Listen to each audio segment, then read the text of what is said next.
The senile old woman my son and his wife abandoned at a gas station in the middle of nowhere had just transferred every penny of their $847,000 savings to charity. And Michael was about to discover that the mother he'd dismissed as technologically hopeless had actually spent 40 years as one of the most respected banking security specialists in the state of Colorado. Before we dive in, let me know where you're watching from, and if this story hits home for you. Make sure you're subscribed, because tomorrow's part will reveal exactly how a 70-year-old grandmother gained access to accounts her own son thought were unhackable. My name is Margaret Elizabeth Chen, and at 70 years old, I thought I understood my place in my family's life. I lived in a modest 3-bedroom ranch house in Boulder, Colorado, a home I'd bought 30 years ago when I was still working full-time and raising my son Michael as a single mother. The house had a small but well-maintained garden, a cozy kitchen where I loved to bake cookies for my grandchildren, and a home office that most people assumed I used for paying bills and playing solitaire on an old computer. What my family didn't know was that the computer setup in my home office was worth more than most people's cars, equipped with security protocols and software access that could make or break financial institutions across the state. But I'm getting ahead of myself. Michael was my only child, born when I was 35 years old, after years of fertility struggles with my late husband David. David died when Michael was 12, leaving me to navigate single parenthood while building a career in the emerging field of computer banking security. It wasn't easy being one of the few women in technology in the 1980s and 90s, but I was determined to provide Michael with every opportunity I'd never had. I worked for First National Bank of Colorado for 38 years, starting as a teller, and eventually becoming their senior vice president of electronic security systems. I helped design the fraud prevention protocols that protected over 2 million customer accounts, trained FBI agents on cybercrime detection, and testified in federal court cases involving banking fraud. By the time I retired at 65, I was making $185,000 a year and had accumulated a pension that would support me comfortably for the rest of my life. But Michael never really understood what I did for work. When he was growing up, I'd tell him I worked with computers at the bank, and he'd nod politely before going back to his homework or video games. As he got older and became more focused on his own career in financial planning, he seemed to assume that my job had been some kind of clerical position, filing paperwork or entering data, the kind of work that didn't require any special skills or knowledge. After I retired 5 years ago, Michael's perception of my technological abilities seemed to solidify around the idea that I was a typical elderly woman who needed help setting up her email and couldn't figure out how to use streaming services. He'd visit my house and see me struggling to remember how to cast Netflix to my TV, or asking him to help me update my phone, and he'd smile indulgently while explaining things in the slow, patient voice people use with children or people they assume aren't very bright. What he didn't realize was that I was perfectly capable of managing advanced cybersecurity protocols for multi-billion-dollar financial institutions, but genuinely confused by the unnecessarily complicated interfaces that consumer technology companies seem to design specifically to frustrate anyone over the age of 50. There's a big difference between not understanding technology and not understanding poorly designed user interfaces, but Michael had never bothered to learn the difference.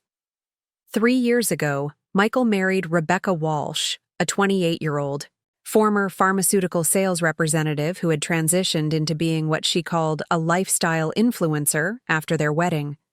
Rebecca was undeniably beautiful, tall, blonde, with the kind of polished appearance that looked effortless, but probably required hours of daily maintenance. She had a bright smile, a bubbly personality, and an Instagram account with over 50,000 followers who seemed fascinated by her posts about luxury skincare routines, expensive workout clothes, and designer home decor.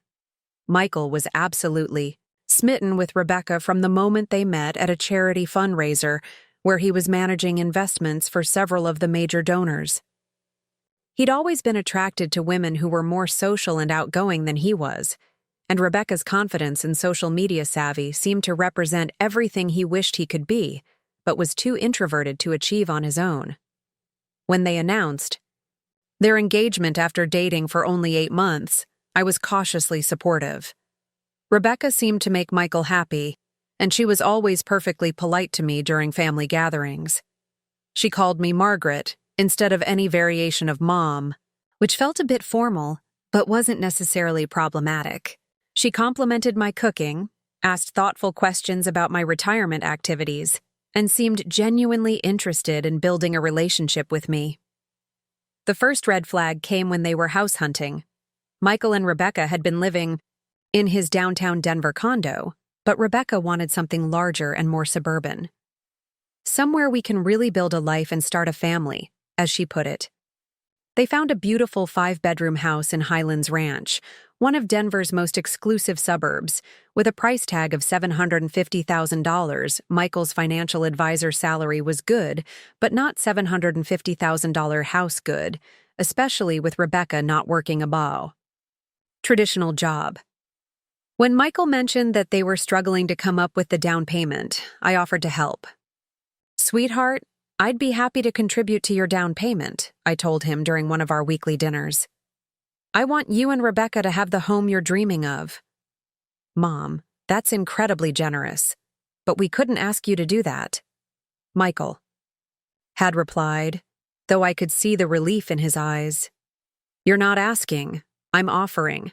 I have savings that I'll never need, and I'd rather see them help you build your life than sit in investment accounts that I'll never touch." "How much were you thinking?" Rebecca had asked, leaning forward with sudden interest.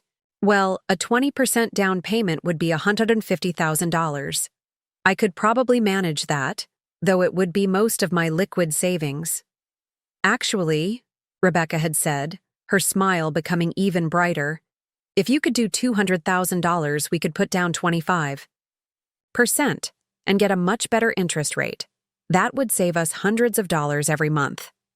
I agreed to the $200,000, withdrawing nearly all of my readily available savings to help them secure their dream home. Michael was grateful, Rebecca was thrilled, and I felt good about being able to provide such meaningful support to my only child as he started this new chapter of his life. What I didn't anticipate was how quickly that gesture of generosity would be reframed as something I owed them rather than something I had chosen to give them. Within 6 months of moving into their new house, Rebecca had quit her lifestyle influencer work to focus on creating the perfect home environment and preparing for motherhood. Michael's income was stretched thin by their mortgage, property taxes, and Rebecca's expensive tastes in furniture and decor. But they seemed happy and committed to building their life together. Emma was born 11 months after their wedding, a beautiful little girl with Michael's dark hair and Rebecca's bright blue eyes. I was overjoyed to become a grandmother and immediately offered to help with childcare whenever they needed it. "Margaret, that would be so wonderful," Rebecca had said during one of my visits to meet the baby. "I'm so overwhelmed with everything, and Michael's work schedule is so demanding. Having your support would mean everything to us." At first, my babysitting was genuinely helpful and appreciated.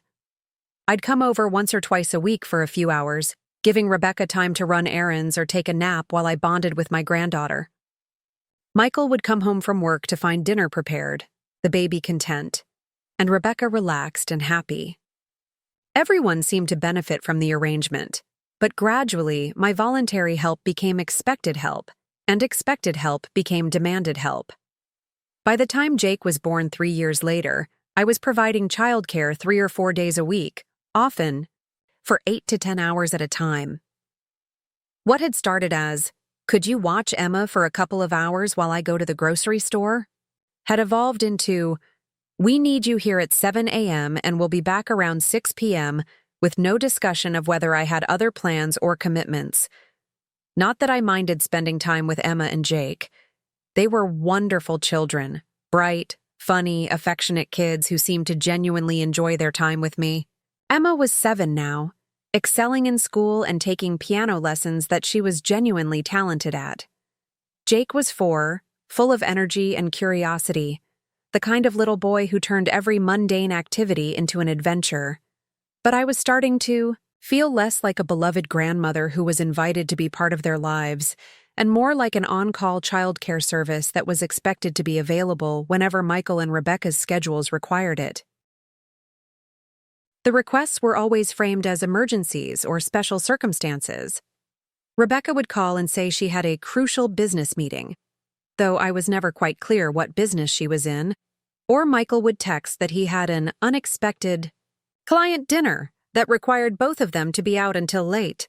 The childcare needs were always immediate, always urgent, and always presented as if I was the only possible solution to their problem. What bothered me most wasn't the frequency of the requests.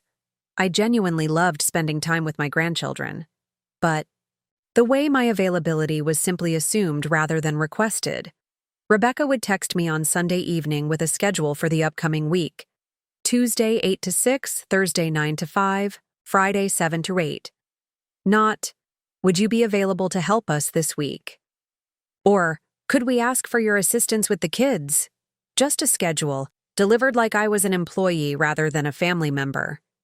And if I ever suggested that I might not be available or might need to adjust the timing, the response was always the same: emotional manipulation designed to make me feel guilty for having any needs or preferences of my own. "Margaret, I don't know what we'll do if you can't help us," Rebecca would say, her voice taking on a stressed, almost panicked tone. "Michael's job is so demanding, and I'm barely keeping my head above water managing the house and the kids. Schedules. We're really counting on your support." Or Michael would call and say, "Mom, we're really in a bind here. I know it's last minute, but this client meeting could mean a huge commission, and we can't afford to miss the opportunity. Can you please help us out?" How could I say no to that? How could I prioritize my own convenience over my son's career, success, or my daughter-in-law's mental health? So I'd rearrange my plans, cancel my commitments, and show up at their house with a smile, ready to spend another day managing their children's needs while they handled their adult responsibilities. But the final straw, the incident that changed everything, began on a seemingly ordinary Tuesday morning in September. The call came at 6:47 a.m., jolting me awake from the deepest part of my sleep cycle. I fumbled for my phone on the nightstand, squinting at the bright screen in my dark bedroom. "Margaret, we need you here by 8 a.m., Rebecca's voice cut through my grogginess without any greeting or pleasantries. "Michael's big presentation got moved up to this morning, and I have that spa appointment I've been planning for 2 months. The kids need to be at school by 8:30. I sat up, in bed, trying to process what she was telling me. This was the first I'd heard of any childcare needs for today, and the demand for me to be there in just over an hour gave me no time to mentally prepare or plan my day. "Of course, Rebecca. I'll be right there," I heard myself saying, though part of my brain was noting that this was the third emergency childcare request in 2 weeks. "Great! The kids are already dressed and fed. Michael will be gone when you get there, and I'll leave right after you arrive. We'll be back by 6. She hung up before I could ask any questions or express any concerns about the short notice. Dragged myself out of bed, threw on the first clothes I could find, and made the 45-minute drive to Highlands Ranch in morning traffic that was heavier than usual due to an accident on I-25. By the time I arrived at their house, I was feeling frazzled and under-caffeinated, but I was there at 8 a.m. as Guy requested. Michael was in the kitchen, pacing around with his Bluetooth headset attached to his ear, gesticulating wildly as he talked about quarterly projections and market analytics. He was dressed in one of his most expensive suits, a navy blue Armani that Rebecca had bought him for their anniversary, and his hair was styled with more product than usual. This was clearly an important day for him professionally. "Mom, thanks for coming," he said during a brief pause in his phone conversation, barely making eye contact with me. "Everything's under control here. The kids know you're coming, and Rebecca left a list of instructions on the counter." He gestured vaguely toward the kitchen island, where I could see a handwritten note in Rebecca's careful script, before immediately returning to his phone call. Yes, I understand the timeline concerns, but our analysis shows that the market volatility creates opportunities for clients who are willing to take calculated risks. Rebecca appeared 15 minutes later, looking like she was preparing for a magazine photo shoot rather than a spa day. Her blonde hair was arranged in perfect beachy waves, her makeup was flawless despite the early hour, and she was wearing a set of matching athleisure wear that probably cost more than most people's monthly grocery budget. "Margaret, you're an absolute lifesaver," she said, grabbing a large Louis Vuitton tote bag from the counter. "Emma needs to practice piano for at least 30 minutes. Her recital is next week and she's still struggling with the Allegro section. Jake has preschool workbook pages that need to be finished before tomorrow. I left everything clearly marked on the instruction list." She paused at the kitchen island to grab her list and hand it to me. As I scanned the handwritten notes, I realized this wasn't just basic childcare. It was a detailed schedule of educational activities, household chores, and errands that would keep me busy for the entire day.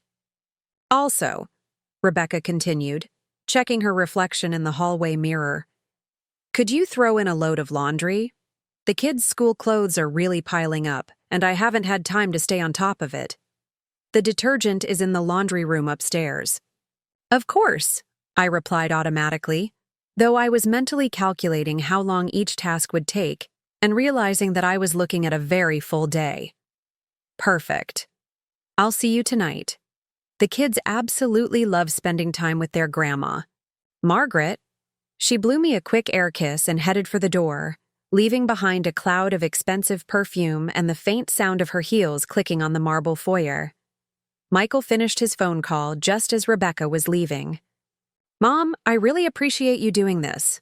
This presentation could be huge for us, potential new clients worth millions in assets under management."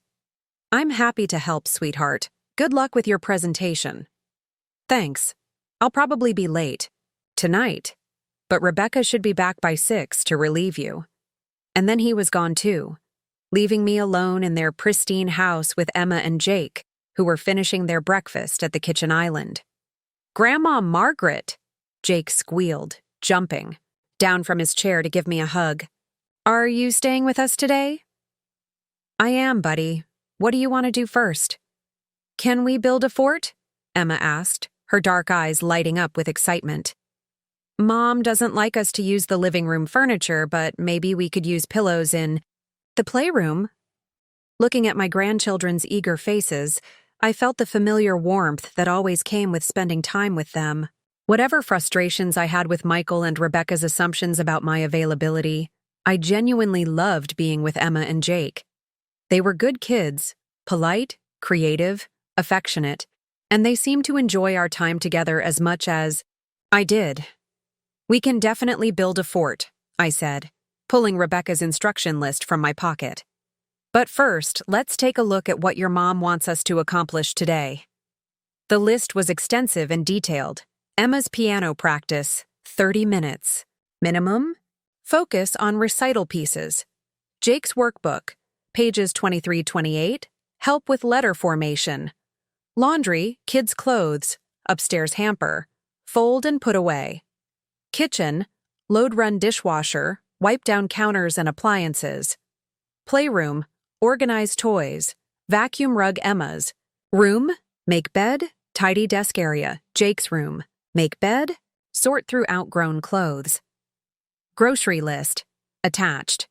Pick up after school pickup. School pickup, 3:15 p.m.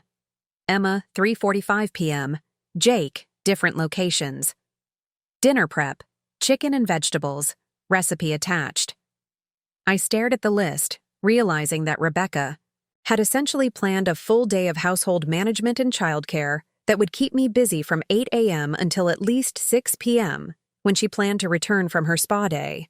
"Wow," Emma said, reading over my shoulder. "That's a lot of stuff. Mom usually does that over like 3 days." Out of the mouths of babes. But I'm not one to complain or make children feel responsible for adult problems, so I folded the list and put it back in my pocket. "Well then, we'd better get started. Emma, why don't you practice piano first while Jake and I tackle his workbook pages?" Then we can all work on the fun stuff together. The morning passed quickly. Emma dutifully practiced her piano pieces, stumbling through the challenging sections, but showing real improvement with some focused guidance. Jake worked on his letter formation with the concentrated intensity that 4-year-olds bring to tasks they find important. I managed to get a load of laundry started, and the dishwasher running between helping with their educational activities.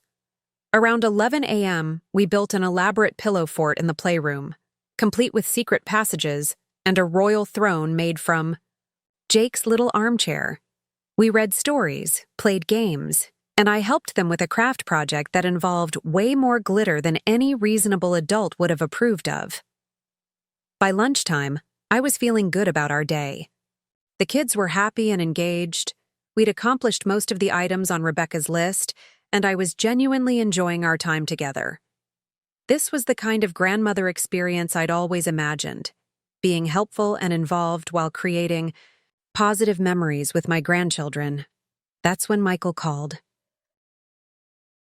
"Mom, quick change of plans," he said without any preamble. "My presentation went incredibly well, and the clients want to extend our meeting into a working lunch. Rebecca's spa appointment is running long, too.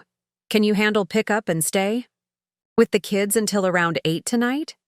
"Of course, Michael. That's wonderful news about your presentation." "Thanks. I really think this could lead to some major new accounts. Oh, and Rebecca mentioned that there are groceries that need to be picked up. The list should be somewhere in the kitchen." "I found it. We'll take care of everything." "You're the best, Mom. I don't know what we'd do without you." After he hung up, I looked at Emma and Jake, who were covered in glitter and peanut butter from our morning activities. "Looks like I'm staying for dinner, guys. What do you think about a trip to the grocery store after lunch?" "Can we get ice cream?" Jake asked hopefully. "If it's on your mom's list," I replied, though I was already mentally adding ice cream to our cart regardless of what Rebecca had written down. The afternoon was more challenging than the morning had been. Emma and Jake were tired from their active morning, and the grocery store trip with 2 cranky children was exactly as difficult as anyone who's ever taken young kids shopping would expect. Jake had a meltdown in the cereal aisle because we couldn't find his favorite brand, and Emma got upset when I wouldn't let her buy a candy bar that wasn't on the approved snack list. By the time we got home, unloaded groceries, and started dinner preparation, I was feeling the full weight of my 70 years. The chicken and vegetable recipe that Rebecca had left required more prep work than I'd anticipated, and keeping 2 tired children entertained while cooking in someone else's kitchen was more stressful than I'd expected. But we managed.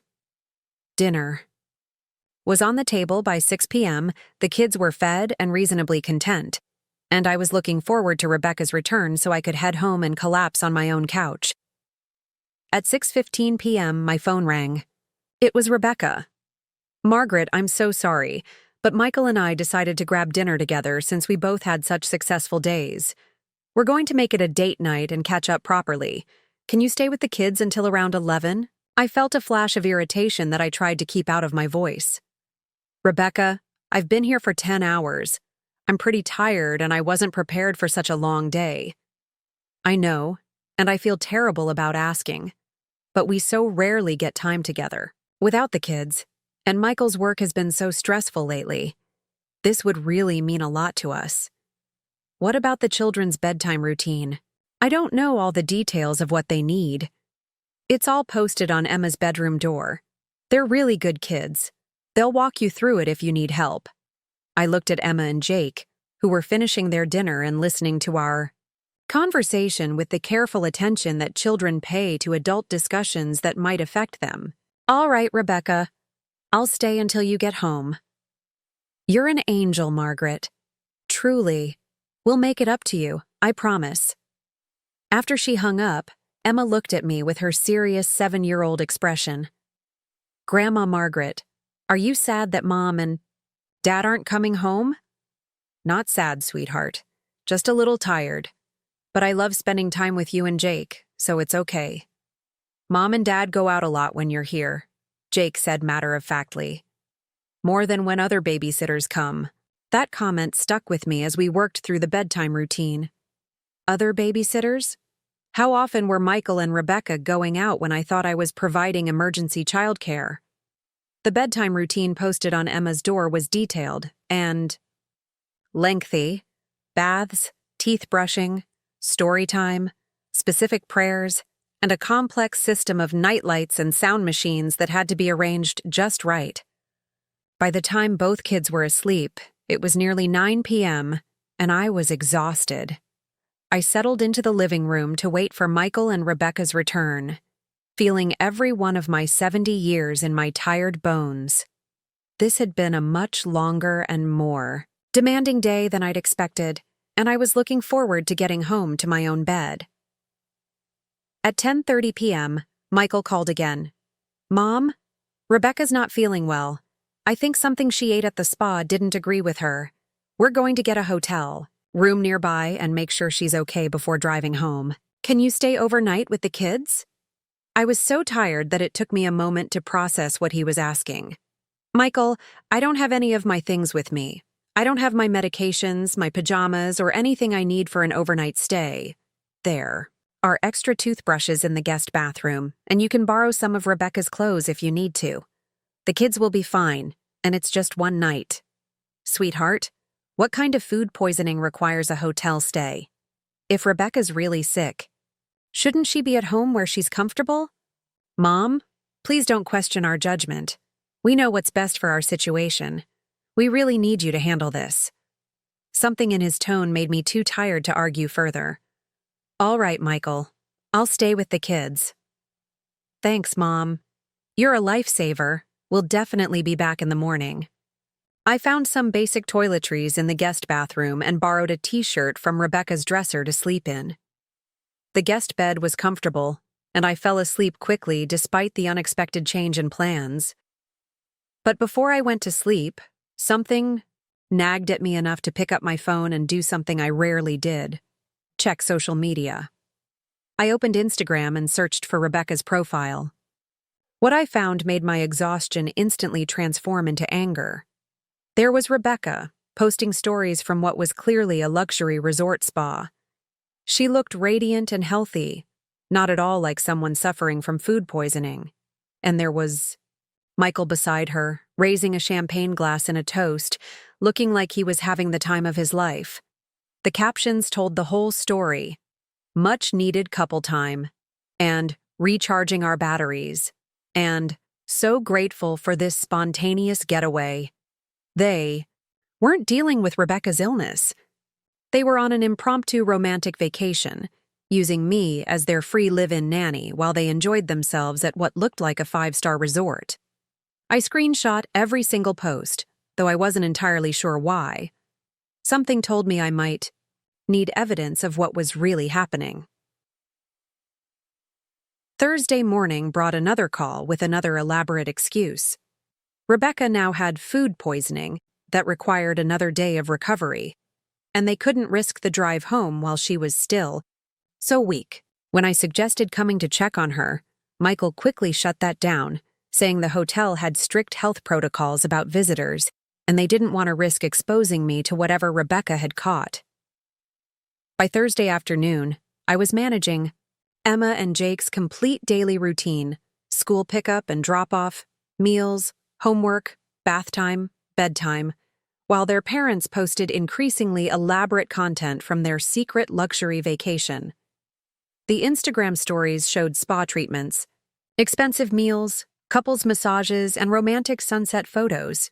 They were clearly having the time of their lives while I handled all of their parental responsibilities for free.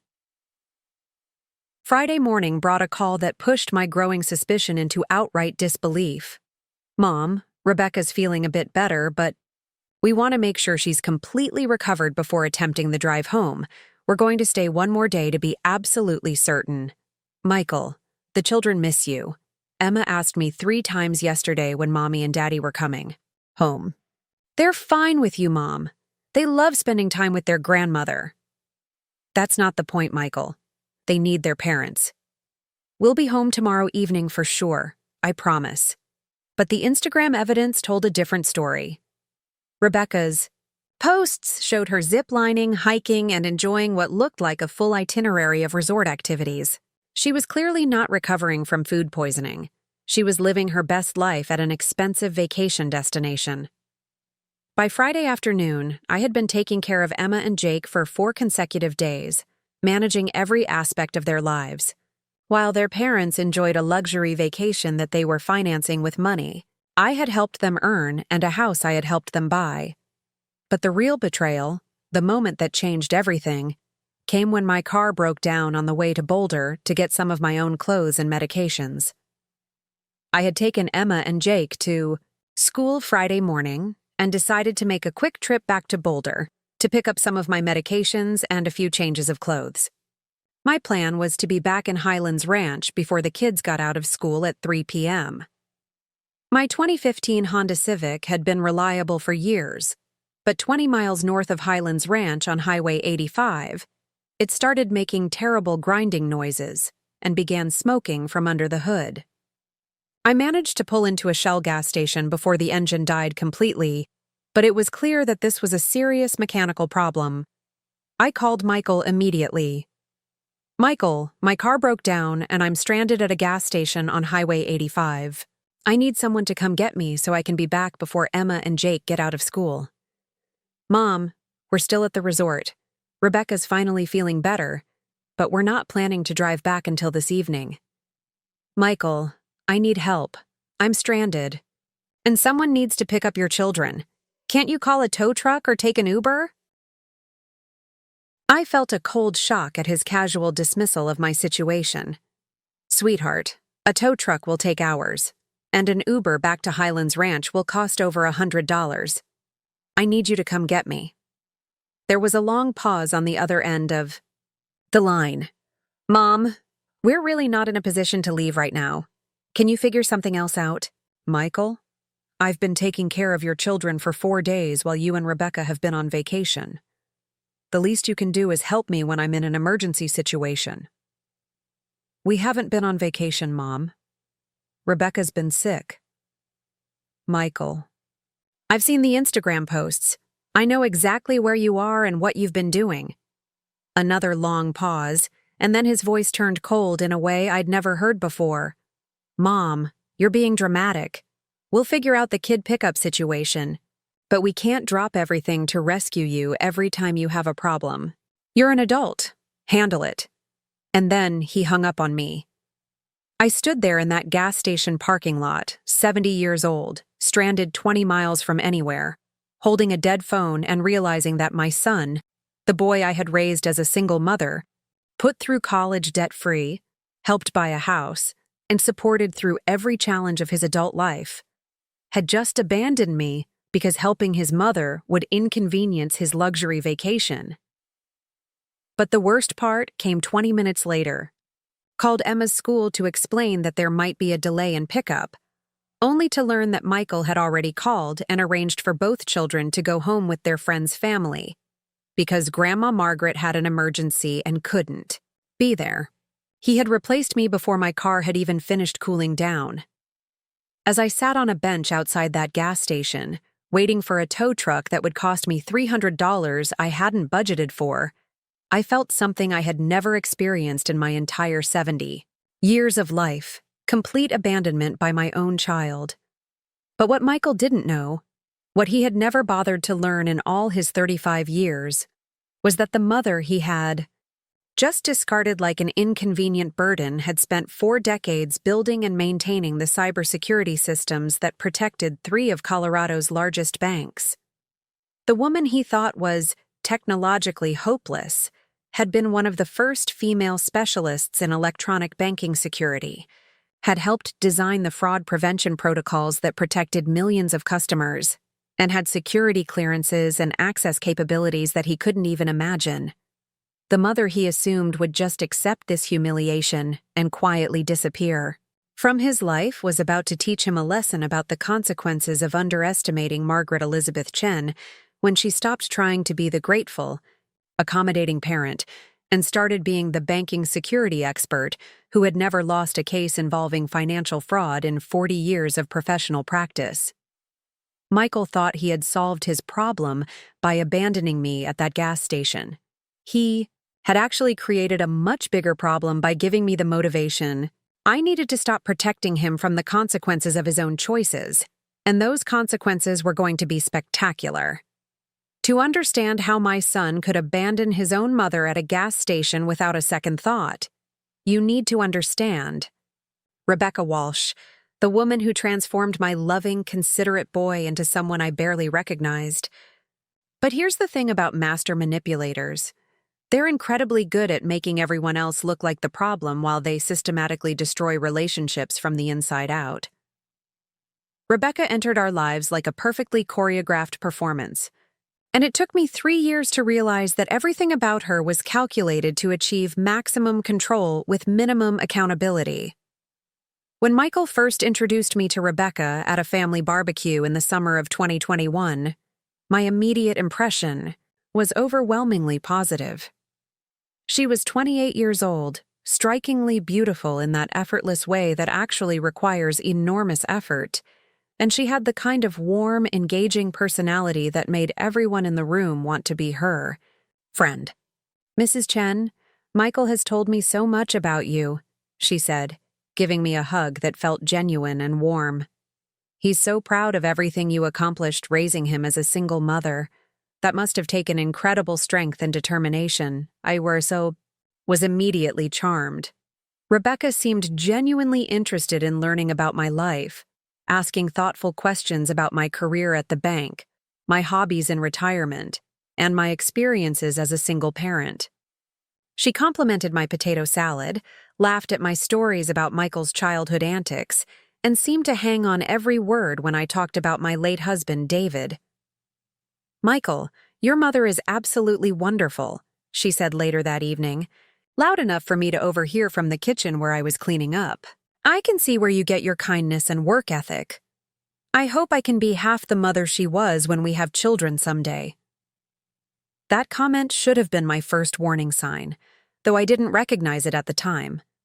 Rebecca was already positioning herself as my successor in Michael's life, someone who would love him when rather than if they had children together. She was planting seeds about a future that assumed she would replace my role as the primary woman in his life. But in that moment, hearing my son's girlfriend praise my parenting and express hopes for their future family, I felt nothing but warmth and approval. Rebecca seemed like exactly the kind of woman I'd always hoped Michael would find. Someone who appreciated him, understood his values, and wanted to build a life that honored the foundation we'd created together. Over the following months, Rebecca made a concerted effort to build what appeared to be a genuine relationship with me. She would call me independently of Michael, just to chat about her day or ask for advice about dealing with work stress. She remembered details about my friends and activities, asking follow-up questions about my book club discussions or my volunteer work at the local animal shelter. "Margaret, I hope you don't mind me calling you directly," she said during one of these early conversations. "But I wanted to ask your opinion about something. Michael's been working such long hours lately, and I'm worried he's getting burned out. How did you help him manage stress when he was younger?"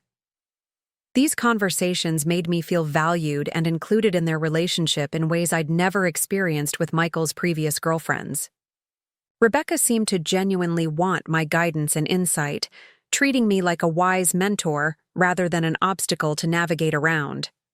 But what I didn't realize was that these conversations were intelligence-gathering missions designed to help Rebecca understand the dynamics of our family so she could eventually manipulate them to her advantage.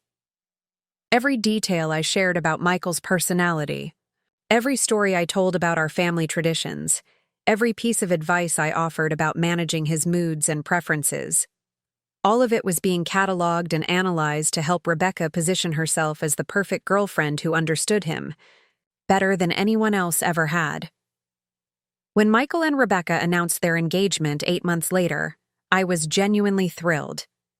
Rebecca had continued to be warm and inclusive, involving me in wedding planning discussions and asking for my input on everything from venue selections to menu choices. "Margaret, I know traditional etiquette says the bride's family should handle most of the wedding planning, Rebecca said during one of our many coffee dates.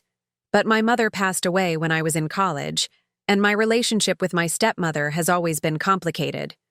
Would you be willing to help me navigate some of the bigger decisions? I'd love to have your guidance. I was deeply moved by her request. The idea that Rebecca wanted me to step into a maternal role for her wedding planning felt like a tremendous honor, and I threw myself into helping her create the celebration of her dreams. We spent weekends touring venues, tasting cakes, and meeting with photographers. Rebecca seemed to genuinely value my opinions, often saying things like, "What do you think, Margaret? You have such good taste." Or, "I trust your judgment completely. Which option do you prefer?" But looking back now, I can see that Rebecca was using these planning sessions to establish patterns that would serve her later.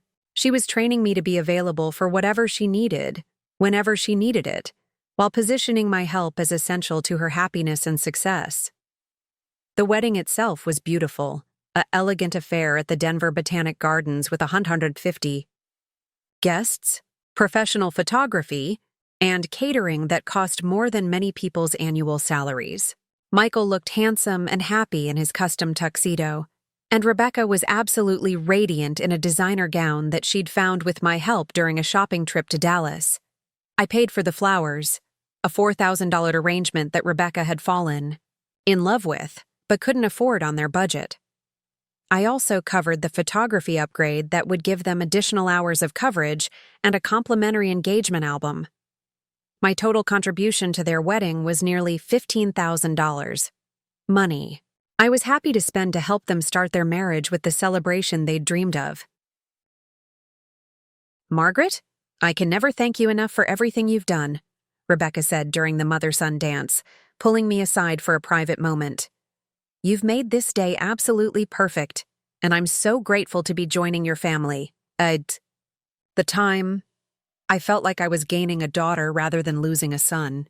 Rebecca seemed to appreciate everything I brought to their relationship, and I looked forward to years of close family bonds and shared experiences. But the transformation began almost immediately after they returned from their honeymoon in Italy. The changes started so gradually that I didn't recognize them as a coordinated campaign until much later. Rebecca didn't suddenly become cold or hostile. That would have been too obvious and would have triggered Michael's protective instincts. Instead, she began a systematic process of repositioning me from beloved family member to well-meaning, but problematic outsider who needed to be managed rather than embraced. The first shift came in how my visits to their new house were framed and scheduled. During their engagement, I had an open invitation to drop by whenever I wanted, and Rebecca always seemed genuinely happy to see me. After the wedding, my visits became appointments that needed to be scheduled in advance and confirmed closer to the date. "Margaret, I love having you over, but with Michael's new position at the firm, our schedule has become so unpredictable," Rebecca explained during one of our phone conversations. "Would it be easier if we planned your visits a week or two ahead of time? That way I can make sure we're both here and can give you our full attention." This seemed reasonable on the surface. Michael had indeed been promoted to a senior advisory role that required more client meetings and travel. But what I didn't realize was that Rebecca was creating a system where my access to my son had to be approved and coordinated through her. The second shift was more subtle, but ultimately more damaging. Rebecca began reframing my personality traits and behaviors in ways that made them seem problematic rather than positive. My enthusiasm about their lives became overwhelming excitement that created pressure. My offers to help with household tasks became taking over in ways that made Rebecca feel inadequate. My suggestions about activities or restaurants became having strong opinions that influenced their decision-making. "Margaret, you know how much we appreciate your excitement about our new house," Rebecca said during one visit where I'd spent considerable time admiring their furniture choices and asking about their decorating plans. "But sometimes it feels like you have such specific ideas about what we should do that it's hard to figure out what we actually want ourselves." "I'm sorry, dear. I didn't realize I was being pushy. I'm just excited to see how you're building your life together. Oh, you're not being pushy at all. It's just that Michael and I are still figuring out our own style as a couple, and when you have such clear preferences, it makes us second-guess our own instincts. This was the beginning of a pattern that would continue for the next 3 years. Rebecca would present my normal family behaviors as problems that needed to be solved, while simultaneously reassuring me that she wasn't criticizing me personally. The genius of this approach was that it made me responsible for managing her emotional comfort rather than addressing any actual problems with my behavior. If I disagreed with her assessment, I was being defensive. If I tried to modify my behavior, I was confirming that I had indeed been problematic. The third shift involved gradually excluding me from activities and decisions while making the exclusion seem like it was for my own benefit. Margaret, Michael, and I are going to look at cribs this weekend, but I know furniture shopping can be really tiring, and you've been so busy with your volunteer work lately, Rebecca would say. Why don't we handle the initial research, and then if we find something, we can bring you back to see it? Of course, they would never bring me back to see anything, and by the time their decisions were made, my input was no longer relevant or needed. Or, we're thinking about trying that new restaurant downtown, but I know you're not crazy about spicy food, and their menu is pretty limited for people with dietary restrictions. Maybe we should wait until we find somewhere that would be more enjoyable for everyone? But they would go to the restaurant without me, and I would only learn about it later when Rebecca posted Instagram photos of their spontaneous date night. This pattern extended to everything from baby shower planning, too stressful for someone my age, to holiday celebrations, too much work when I was trying to enjoy retirement, to family vacations, too expensive and complicated when they were trying to be budget conscious. Each exclusion was presented as consideration for my well-being, but the cumulative effect was that I became increasingly peripheral to their lives and decisions. When Emma was born in the spring of 2022, I thought Rebecca's manipulative patterns would naturally resolve themselves. Surely becoming a grandmother would restore my central role in the family, and surely new parents would appreciate having an experienced, devoted family member who was eager to help. I was right about one thing. They definitely wanted my help. But what I didn't anticipate was how Rebecca would use my devotion to my granddaughter as a tool to extract free labor, while simultaneously positioning me as someone whose involvement required careful management. Margaret, having you here when we brought Emma home was such a blessing, Rebecca said during one of my early visits to meet my granddaughter. I don't know how new mothers survive without family support. You're going to be such an important part of Emma's life. I was over the moon, holding my granddaughter for the first time, seeing Michael's tender care with his daughter, watching Rebecca navigate the challenges of new motherhood. Everything felt like the natural evolution of our family bonds. Rebecca seemed overwhelmed and grateful for my help during those early weeks. I would come over for a few hours at a time, holding Emma while Rebecca napped, helping with laundry and meal preparation, sharing stories about Michael's infancy that seemed to reassure Rebecca that she was doing everything right. You're such a natural grandmother, Rebecca would say as I rocked Emma to sleep. She's so calm when you hold her. I think she already knows how much you love her.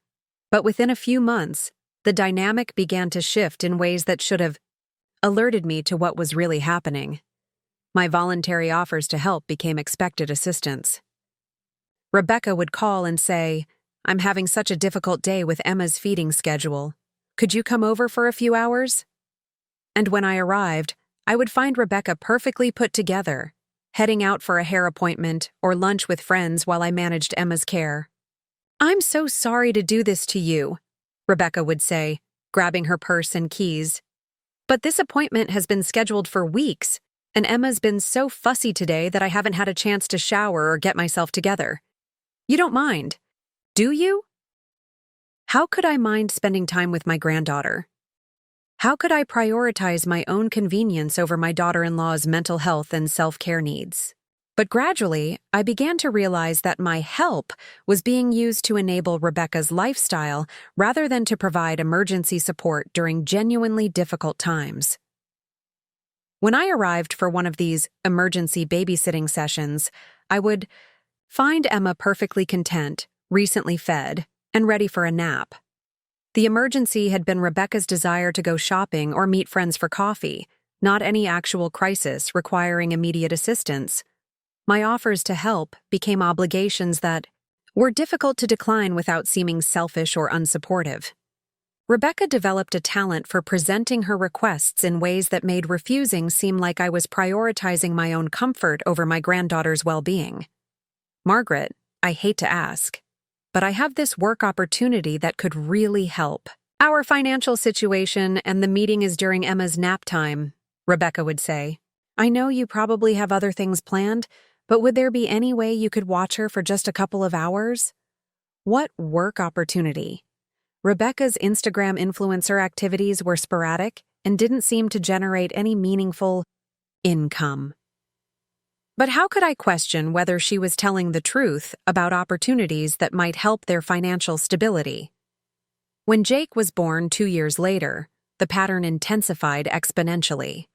Now Rebecca needed help managing 2 children, and her requests for assistance became more frequent, longer in duration, and more demanding in scope. "Margaret, I know this is a lot to ask, but could you take both kids for the day on Saturday? Michael has a client golf tournament, and I have this opportunity to collaborate with a major brand on a sponsored post, but it requires a full day of filming and editing." A full day turned into 8 hours. 2 children turned into managing complete daily routines, including meals, activities, transportation, and behavioral guidance. Occasional help turned into 3 or 4 days per week of what was essentially full-time childcare. But the most insidious aspect of this arrangement was how Rebecca framed my increasing involvement in ways that made me responsible for maintaining the system that was exploiting my time and energy. "Margaret, the kids absolutely love their time with you," Rebecca would say. "You're such a wonderful grandmother, and they're so lucky to have someone who cares about them as much as you do. I hope we're not asking too much of you, but you always seem so happy when you're with them." This put me in an impossible position. If I expressed any concerns about the frequency or duration of my childcare responsibilities, I was essentially saying that I didn't enjoy spending time with my grandchildren. If I suggested that Rebecca and Michael should arrange alternative childcare, I was implying that they weren't good parents, or that I didn't want to be involved in Emma and Jake's lives.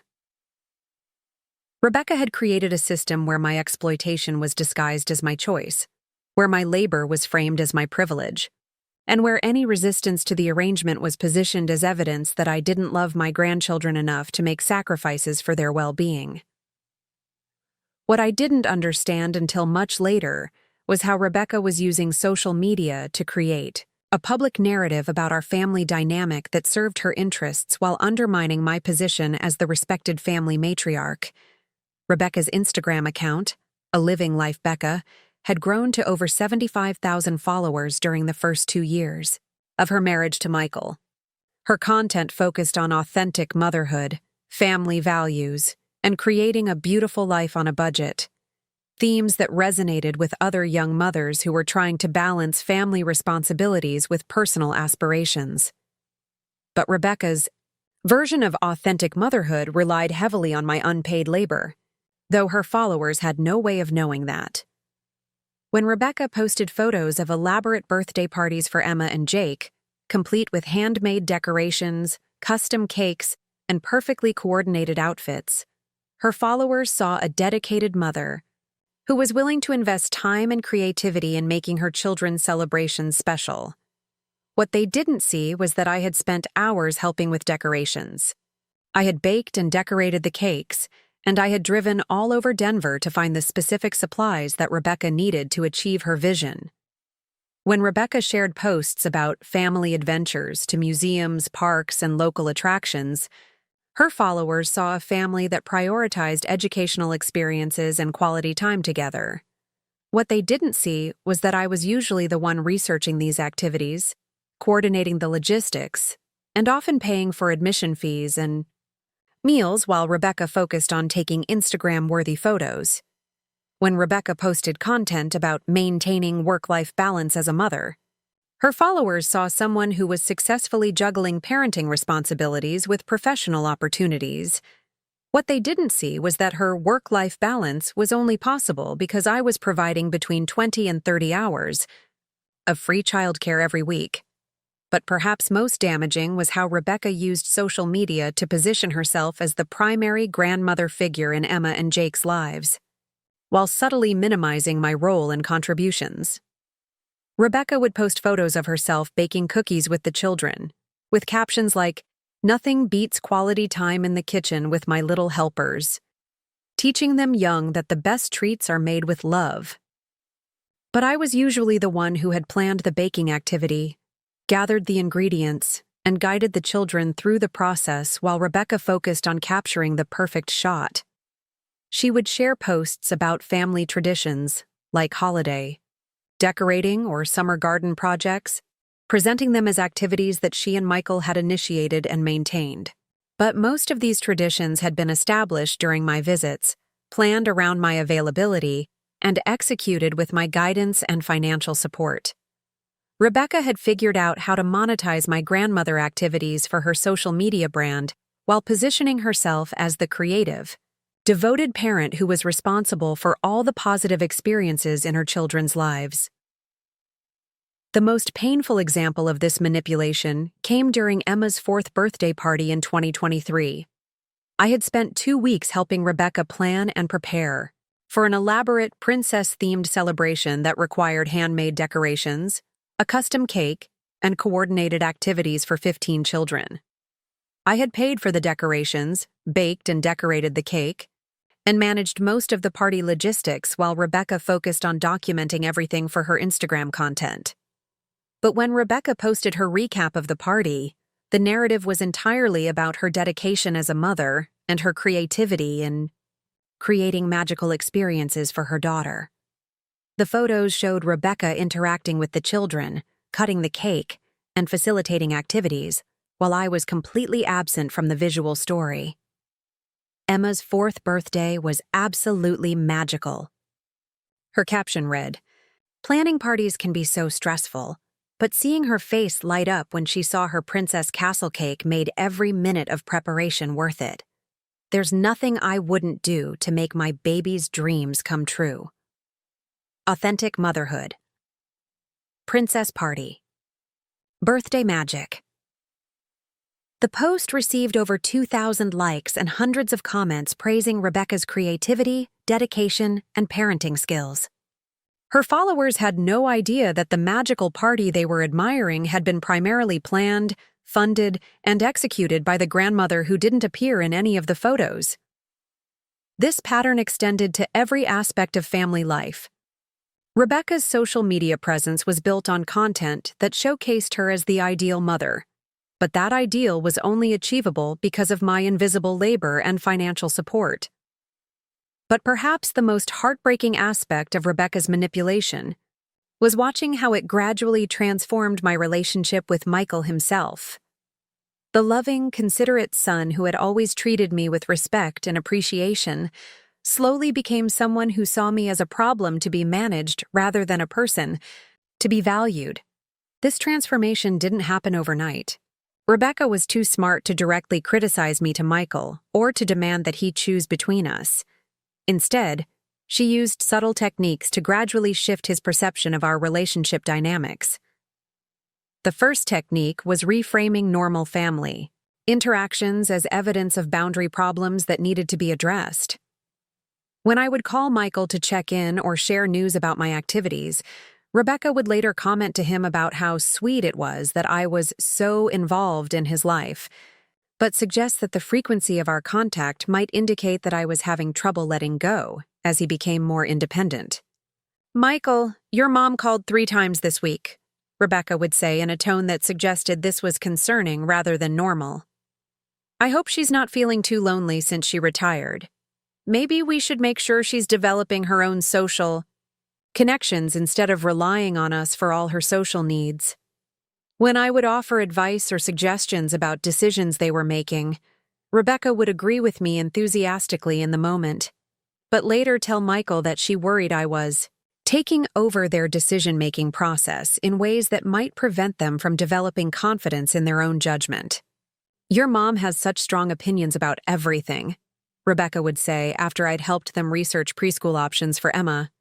"I appreciate her experience, but sometimes I feel like we don't get to figure things out for ourselves because she's already done all the research and has clear preferences about what we should choose."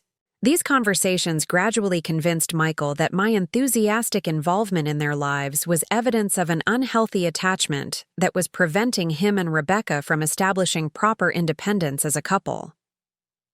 The second technique was creating situations where Michael had to choose between my preferences and Rebecca's emotional needs, then positioning his choice as evidence of his commitment to their marriage. Rebecca would agree to plans that included me, then later express anxiety or discomfort about those plans in ways that made Michael feel responsible for protecting her emotional well-being. "Michael, I know your mom is excited about helping us with Emma's nursery, but I'm feeling really overwhelmed by how many people have opinions about what we should do," Rebecca would say after we'd spent a successful afternoon shopping for baby furniture. "I want Emma's room to reflect our style as parents, not just what other people think looks nice." Michael would then have to choose between moving forward with plans that excited me and protecting Rebecca from feeling overwhelmed by my involvement. Increasingly, he chose to protect Rebecca, which meant canceling plans with me or excluding me from activities I'd been looking forward to. "Mom, Rebecca's feeling a little stressed about all the nursery decisions," Michael would call to tell me. "We're going to handle the rest of the furniture shopping ourselves, but we'll definitely show you everything once it's set up." Each time Michael chose to prioritize Rebecca's comfort over my inclusion, Rebecca would reinforce his decision by praising his sensitivity to her needs and his commitment to protecting their relationship. "Thank you for understanding how I was feeling," she would tell him. "It means so much to me that you're willing to set boundaries when I need them. I feel so supported and protected when you prioritize our relationship like that." Over time, Michael began to see excluding me from activities and decisions as evidence of his maturity and his commitment to his marriage, rather than as hurtful rejection of someone who loved him and wanted to be involved in his life. The third technique was the most damaging. Rebecca began sharing concerns about my behavior and mental state that positioned me as someone who needed to be handled carefully rather than someone whose opinions and feelings should be respected.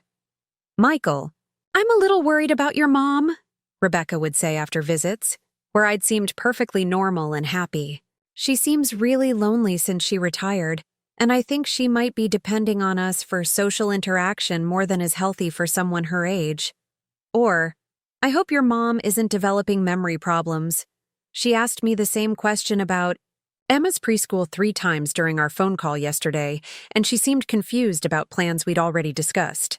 These concerns were presented as caring observations from a daughter-in-law who wanted the best for me, but they had the effect of making Michael view my normal behavior through a lens of worry and patronizing concern rather than respect and appreciation. When I would call to make plans or share exciting news, Michael would respond with the kind of careful, patient tone people use with elderly relatives they're worried about rather than the enthusiastic engagement he'd shown in our relationship for 35 years. "That's great, Mom," he would say, when I told him about a book club discussion I'd particularly enjoyed. "I'm glad you're staying active and involved in things." Staying active and involved in things. As if reading and discussing literature with friends was evidence that I was successfully managing the challenges of aging rather than simply living a normal, engaged life. By the time Rebecca was ready to execute her final manipulation, the luxury vacation disguised as a health emergency, Michael had been completely conditioned to see me as someone whose needs were less important than Rebecca's comfort. whose feelings were less valid than Rebecca's emotional state, and whose role in their family was something to be managed rather than something to be valued. The son who had once called me his best friend and most trusted advisor had become someone who could abandon me at a gas station without experiencing any guilt or concern for my well-being. And the most tragic part was that Michael genuinely believed this transformation represented his growth as a husband and his commitment to putting his marriage first, rather than recognizing it as the result of 3 years of systematic manipulation by someone who had never intended to welcome me into their family, only to use me until my usefulness was exhausted. But what neither Rebecca nor Michael understood was that the woman they had systematically underestimated and marginalized had spent 40 years in a profession that required her to detect patterns, analyze behavior, and identify threats that others missed. And I had been watching, documenting, and analyzing their behavior far more carefully than they realized. The woman they thought they had successfully sidelined was about to demonstrate exactly what happens when you underestimate someone whose professional expertise involves tracking, financial fraud, and identifying people who exploit systems for personal gain. Rebecca had made one crucial mistake in her 3-year campaign to control our family dynamics. She had assumed that I was exactly who I appeared to be on the surface, rather than investigating who I actually was underneath. And that assumption was about to cost them everything. Sitting on that bench outside the Shell station on Highway 85, watching my broken-down Honda leak oil onto the asphalt while I waited for a tow truck I couldn't afford, I experienced something I had never felt in my 70 years of life: the complete abandonment by my own child when I needed him most.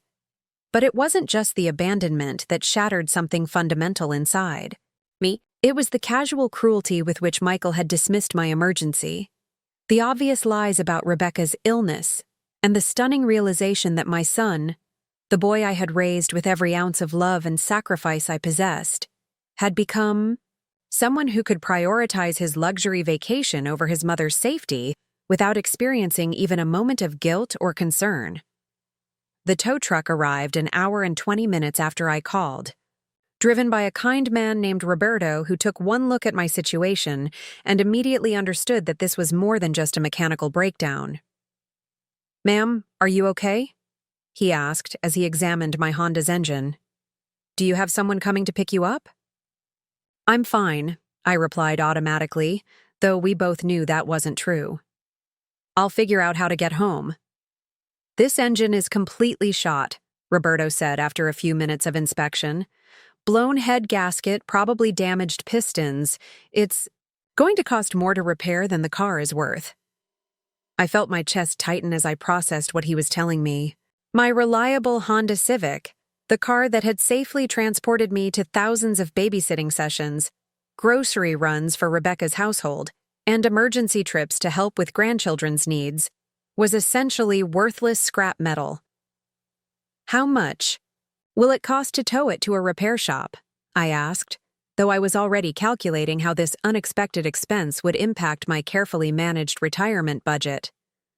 $300 to the nearest shop, but honestly, you'd be better off donating it for parts. Save yourself the towing fee and the storage costs while you decide what to do. I sat back down on the bench, feeling every one of my 70 years weighing on my shoulders. I had no car, no immediate way to get home, and no family member who considered my situation important enough to interrupt their luxury vacation. "Ma'am," Roberto said gently, "I can't leave you stranded here. My shift ends in an hour, and I live up near Boulder. If you don't mind riding in a tow truck, I can drop you at your house on my way home." The kindness of this stranger, a man who had never met me before and owed me nothing, stood in stark contrast to the casual abandonment I'd just experienced from my own son. I accepted Roberto's offer gratefully, and during the 45-minute drive to my house, I found myself telling him more about my situation than I had intended. "Your son left you stranded?" Roberto asked, his voice carrying the kind of disbelief that normal people feel when they hear about family members abandoning each other. "Where are his kids?" He arranged for friends to pick them up from school. He replaced me before he even hung up the phone. Roberto was quiet for several minutes, and I could see him processing the implications of what I'd told him. "Ma'am, I've got 3 kids and a mother who's about your age," he finally said. "If one of my boys ever treated their grandmother the way your son just treated you, they'd be hearing from me in ways they wouldn't forget. That's not how family is supposed to work." When Roberto dropped me off at my house, he refused to accept any payment for the ride. "You've got enough to worry about right now," he said. "Take care of yourself, and I hope your family situation improves." But as I stood in my driveway watching Roberto's tow truck disappear down the street, I knew that my family situation was never going to improve through hoping or waiting or trying to be more accommodating to Rebecca's needs. My family situation was going to improve when I stopped allowing myself to be treated like disposable help and started treating Michael and Rebecca like the adults they claimed to be, adults who were responsible for the consequences of their choices. That evening, alone in my house for the first time in 5 days, I did something I had never done before. I conducted a thorough investigation of Rebecca's social media presence during the time period when she was supposedly too sick to drive home from their business meeting. What I found was so extensive and damaging that it took me 3 hours to screenshot and organize all the evidence of their deception. Rebecca's Instagram stories from the past 4 days told the complete story of an expensive resort vacation, documented in real time with timestamps that made their lies impossible to deny. Wednesday evening, while I was putting Emma and Jake to bed and Michael was telling me that Rebecca was too ill to travel, Rebecca posting stories from the spa at the Broadmoor Resort in Colorado Springs, showing her getting a couples massage with Michael and captioning it, "Much-needed relaxation time. Couples retreat. Self-care."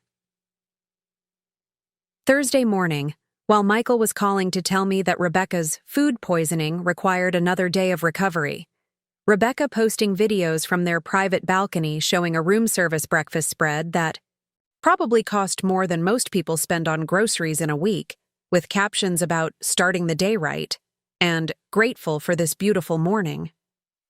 Thursday afternoon, while I was managing Emma's piano practice and Jake's preschool workbook, Rebecca sharing posts from the resort's adventure activities, including photos of her and Michael ziplining through the mountains and rock climbing, on the resort's artificial wall. The timestamps showed these activities were happening during the exact hours when Michael was supposed to be caring for his sick wife.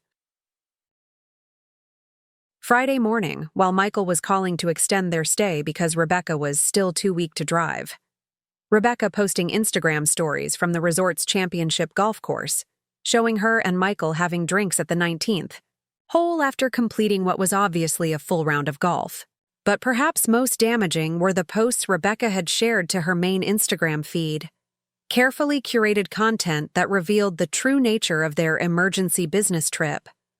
A professional photo of Rebecca and Michael at what was clearly an expensive restaurant, both dressed in formal attire and raising champagne glasses, with a caption that read, "Sometimes you need to drop everything and prioritize your relationship."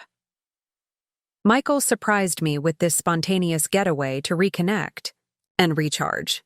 4 years of marriage and he still knows exactly what I need. Spontaneous adventures, marriage goals, grateful. A collection of photos from various resort activities, spa treatments, fine dining, outdoor adventures, and luxury amenities, with a caption that explained exactly what had been happening while I managed their children's complete daily routines. Recap of our incredible 3-day retreat at a Fark the Broadmoor official. Sometimes the best trips are the ones you don't plan. Michael and I realized we desperately needed couple time, so we made it happen. Thanks to family support, we were able to focus completely on each other and remember why we fell in love. Feeling so refreshed and grateful. Couple time. Priorities. Blessed life. Family support. That was how Rebecca characterized my 4 days of unpaid labor, managing her children's complete care, while she enjoyed luxury resort amenities that cost more than many people's monthly salaries. But the post that pushed my anger into something. Approaching fury was a carousel of photos showing Rebecca and Michael enjoying various resort activities, with a caption that revealed the financial reality of their spontaneous vacation. Splurged on the premium package because life's too short, not to treat yourself. Couples massage, private dining, adventure activities, and a suite upgrade. Sometimes you have to invest in your relationship. Michael worked so hard, and we both needed this reminder of what we're building together. Worth every penny. Invest in love. Life is short. No regrets. Worth every penny. Rebecca was bragging about spending money on luxury amenities while I provided free childcare that would have cost them at least $200 per day if they had hired professional help. During their 4-day emergency, they had spent approximately $3,000 on resort amenities, meals, and activities, while I had provided childcare services that would have cost them nearly $1,000 if they had hired qualified professionals. They had the financial resources to spend money on luxury vacation experiences, but they were using lies and manipulation to extract free labor from someone whose retirement budget couldn't absorb the cost of an unexpected car repair. As I compiled this evidence, I began to understand that this wasn't an isolated incident of poor judgment or insensitive behavior. This was the culmination of a 3-year pattern of exploitation that had been carefully disguised as family support and emergency assistance. Rebecca and Michael had been using my devotion to my grandchildren and my desire to be helpful as a way to subsidize their lifestyle, while simultaneously marginalizing my role in the family and dismissing my value as a person worthy of respect and consideration. But what they didn't understand, what they had never bothered to learn, was that the woman they had been systematically exploiting and underestimating had spent 40 years developing expertise in detecting exactly this kind of fraudulent behavior. That night, as I sat in my home office surrounded by screenshots of Rebecca's social media evidence, I experienced something I hadn't felt since my retirement 5 years earlier. The sharp, focused clarity that came with applying my professional expertise to solve a complex problem. For 40 years, my job at First National Bank of Colorado had been to identify patterns of fraudulent behavior, analyze financial irregularities, and build cases against people who exploited systems for personal gain.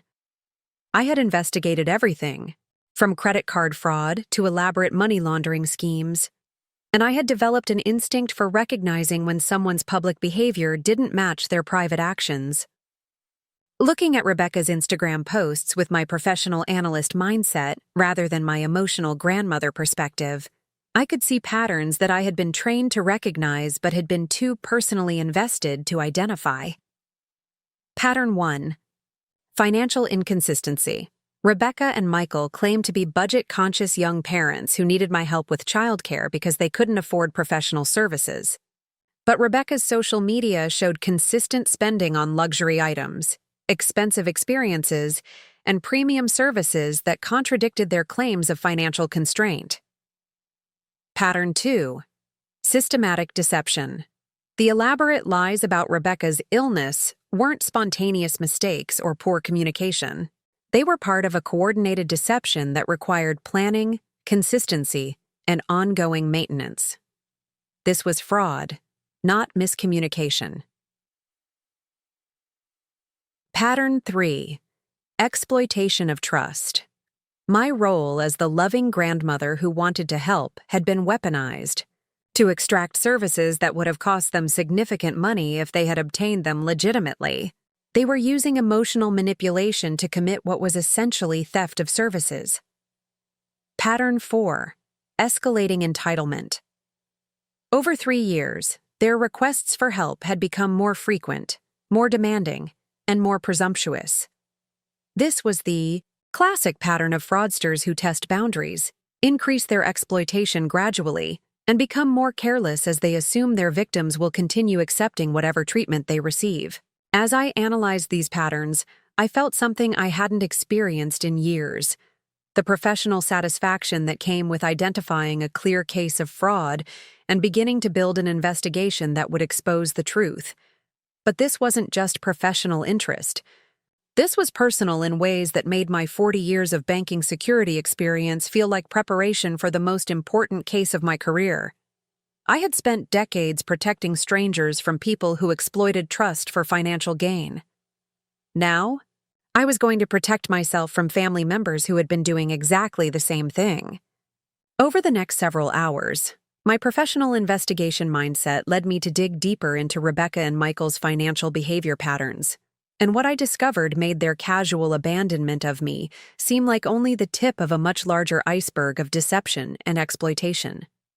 Using the same research techniques I had employed for banking fraud investigations, I began examining Rebecca's social media history more systematically, looking for evidence of patterns that might reveal the scope of their deceptive behavior. What I found was 3 years of documentation showing that almost every emergency that had required my childcare assistance had coincided with Rebecca's social media posts about luxury activities, expensive purchases, or recreational experiences that contradicted the urgent needs they had described to me. The crucial business meeting that required me to babysit for 8 hours in July had actually been a day-long wine-tasting event in Napa Valley that Rebecca had documented extensively on her Instagram stories. The unexpected client dinner that required me to stay overnight with the children in August had actually been a weekend getaway to Aspen that Rebecca had posted about using hashtags like Cheer Couple Time and Sean Weekend Retreat. The family emergency that required me to provide childcare for 3 consecutive days in September had actually been Rebecca's participation in a luxury wellness retreat that cost $2,500 per person and included activities like private yoga sessions, organic meal preparation classes, and guided meditation workshops. Each of these events had required advanced planning, significant financial investment, and coordination that proved they weren't the spontaneous emergencies they had been presented as when I was asked to provide childcare. But perhaps most damaging was what I discovered when I examined the financial timeline of their major purchases and expenses in relation to my contributions to their household. The $200,000 I had provided for their house down payment had been used exactly as intended. But Rebecca's social media showed that within 6 months of moving into their new house, they had spent an additional $75,000 on furniture, landscaping, and home renovation projects that transformed their house into the luxury showcase that provided the backdrop for Rebecca's Instagram content. The $15,000 I had contributed to their wedding had been supplemented by another $25,000 in upgrades and additions that Rebecca had documented on social media but never mentioned to me. Their budget-conscious wedding had actually cost over $40,000, with the additional expenses going toward premium photographer packages, luxury transportation, and reception upgrades that supported Rebecca's vision of creating content for her social media brand. The pattern was clear.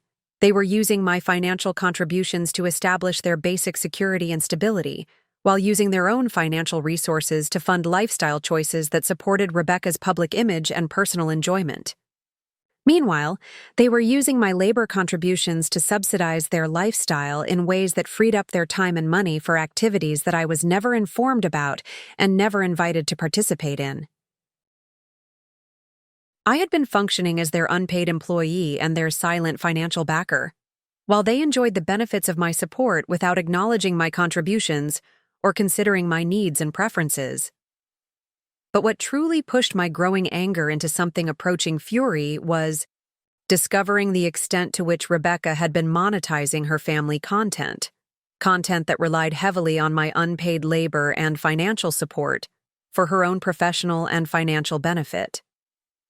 As I dug deeper into Rebecca's social media presence, I began to understand that her lifestyle influencer activities weren't the hobby-level content creation I had assumed they were.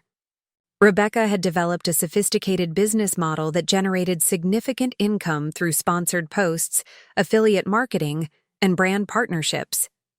Her Instagram account, A Living Life Becca, had grown to over 85,000 followers, and her engagement Rates were high enough to command premium pricing for sponsored content.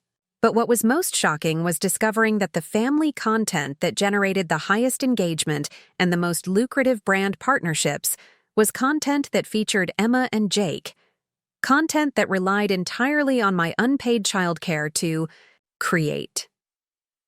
Rebecca's most successful posts were the ones that showed her as the devoted, creative mother who was constantly engaged in educational activities, craft projects, and special experiences with her children.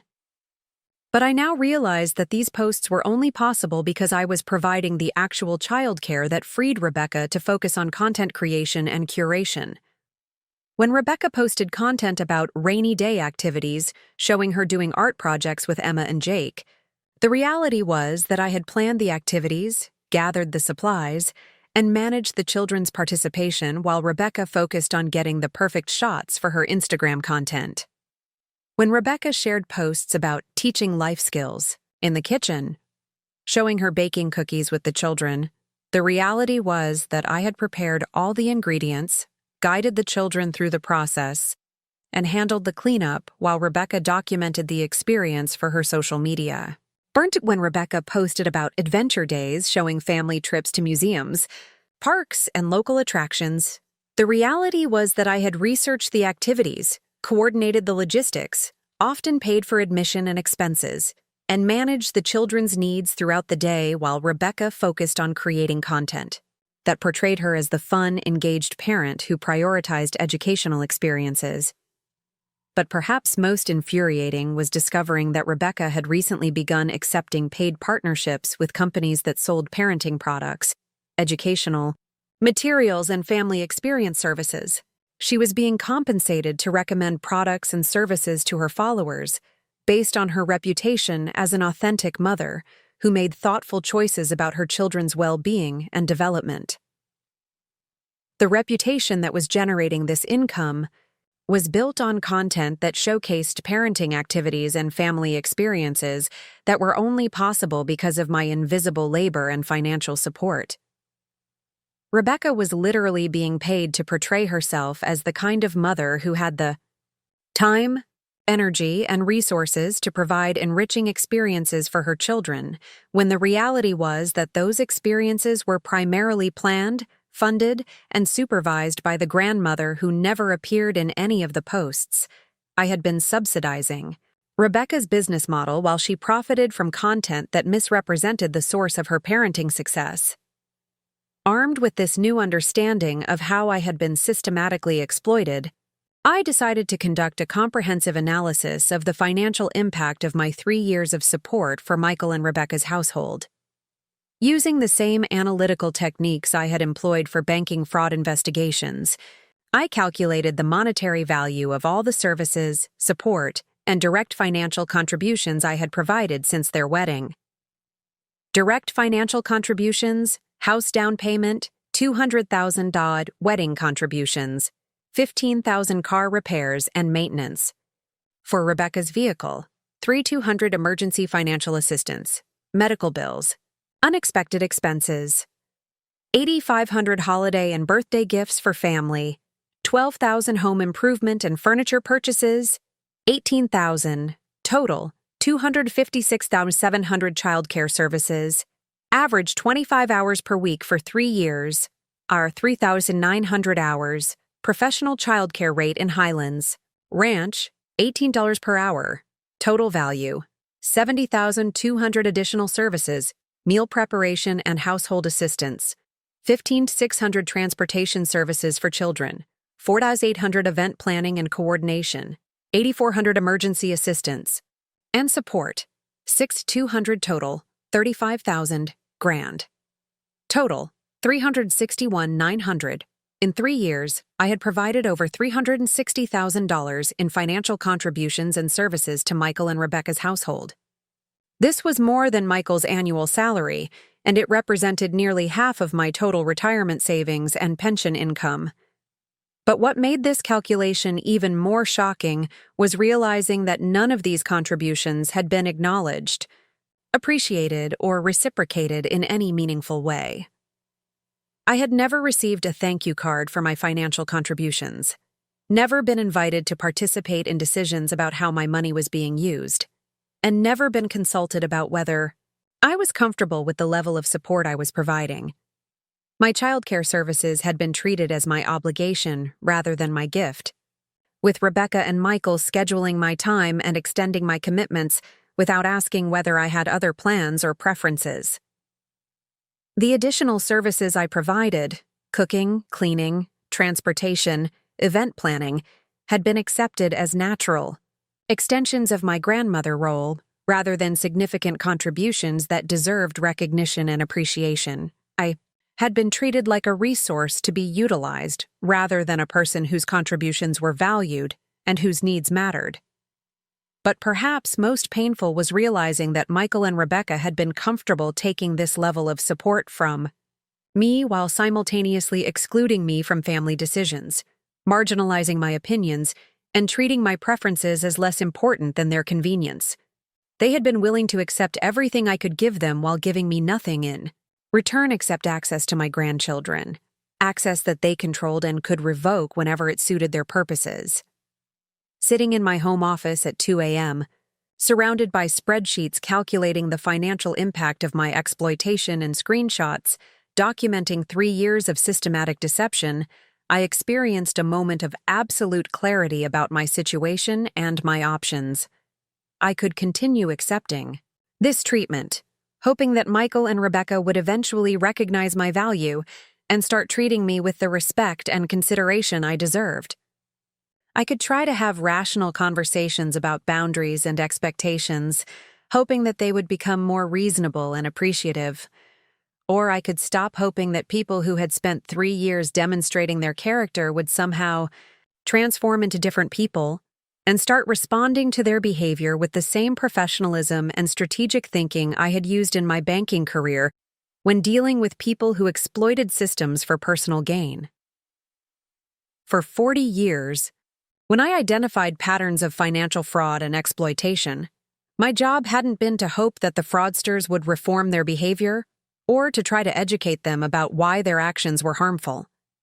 My job had been to gather evidence, build a case, and implement consequences that would stop the fraudulent behavior and protect the people and institutions being exploited. Michael and Rebecca had been committing fraud against me for 3 years. They had been stealing services, manipulating me through false pretenses, and exploiting my emotional attachment to my grandchildren to extract financial and labor contributions that they had no intention of reciprocating or even acknowledging. The fact that they were family members didn't change the fundamental nature of their behavior. If anything, it made their actions more reprehensible because they were violating trust and exploiting love in ways that strangers couldn't access. But what Michael and Rebecca didn't understand, what they had never bothered to learn, was that the woman they had been systematically defrauding had spent 40 years developing expertise in exactly the kind of financial investigation and strategic response that their situation required. They had assumed that I was a typical elderly grandmother, whose primary concerns were staying connected to family and avoiding conflict. They had never considered the possibility that I might have professional capabilities that could be deployed against them if they pushed me too far. They had made the classic mistake that fraudsters often make. They had underestimated their victim and overestimated their own cleverness. But I was done being their victim. I was ready to become their problem. The next morning, Saturday, I woke up with the kind of mental clarity I hadn't experienced since my most challenging banking fraud cases. I knew exactly what I needed to do, and I had the professional expertise to do it effectively. My phone had 17 missed calls and 12 text messages from Michael and Rebecca, all of them expressing increasing panic about their situation and demanding that I resolve the childcare crisis they had created by abandoning me. "Mom, we've been trying to reach you all night. We need you to pick up Emma and Jake from the Hendersons and take them for the weekend. Rebecca is still feeling terrible, and we can't drive back until she's better. Margaret, please call us back. The kids are asking for you, and we really need your help managing this situation.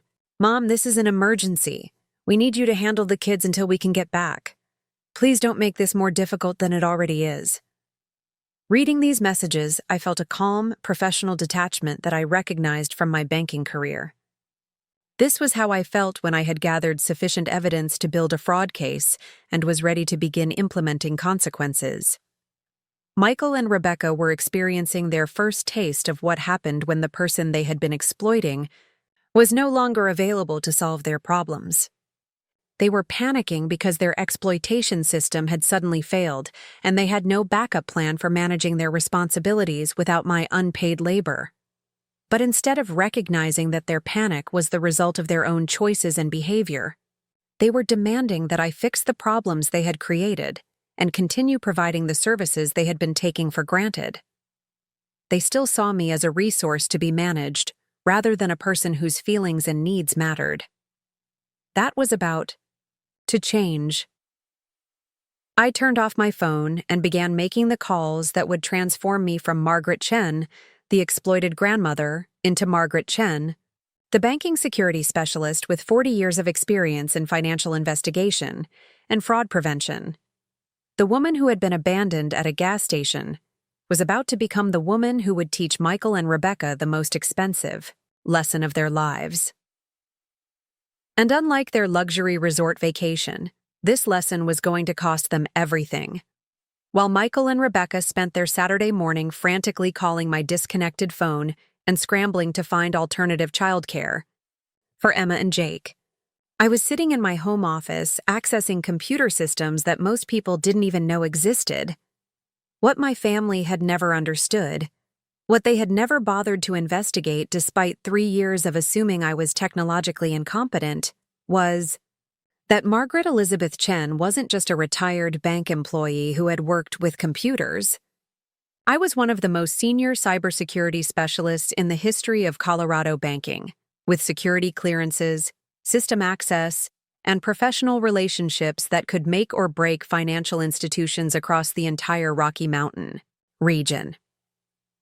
The computer setup in my modest Boulder home office wasn't the basic desktop system that Michael dismissively helped me troubleshoot when he wanted to demonstrate his technological superiority.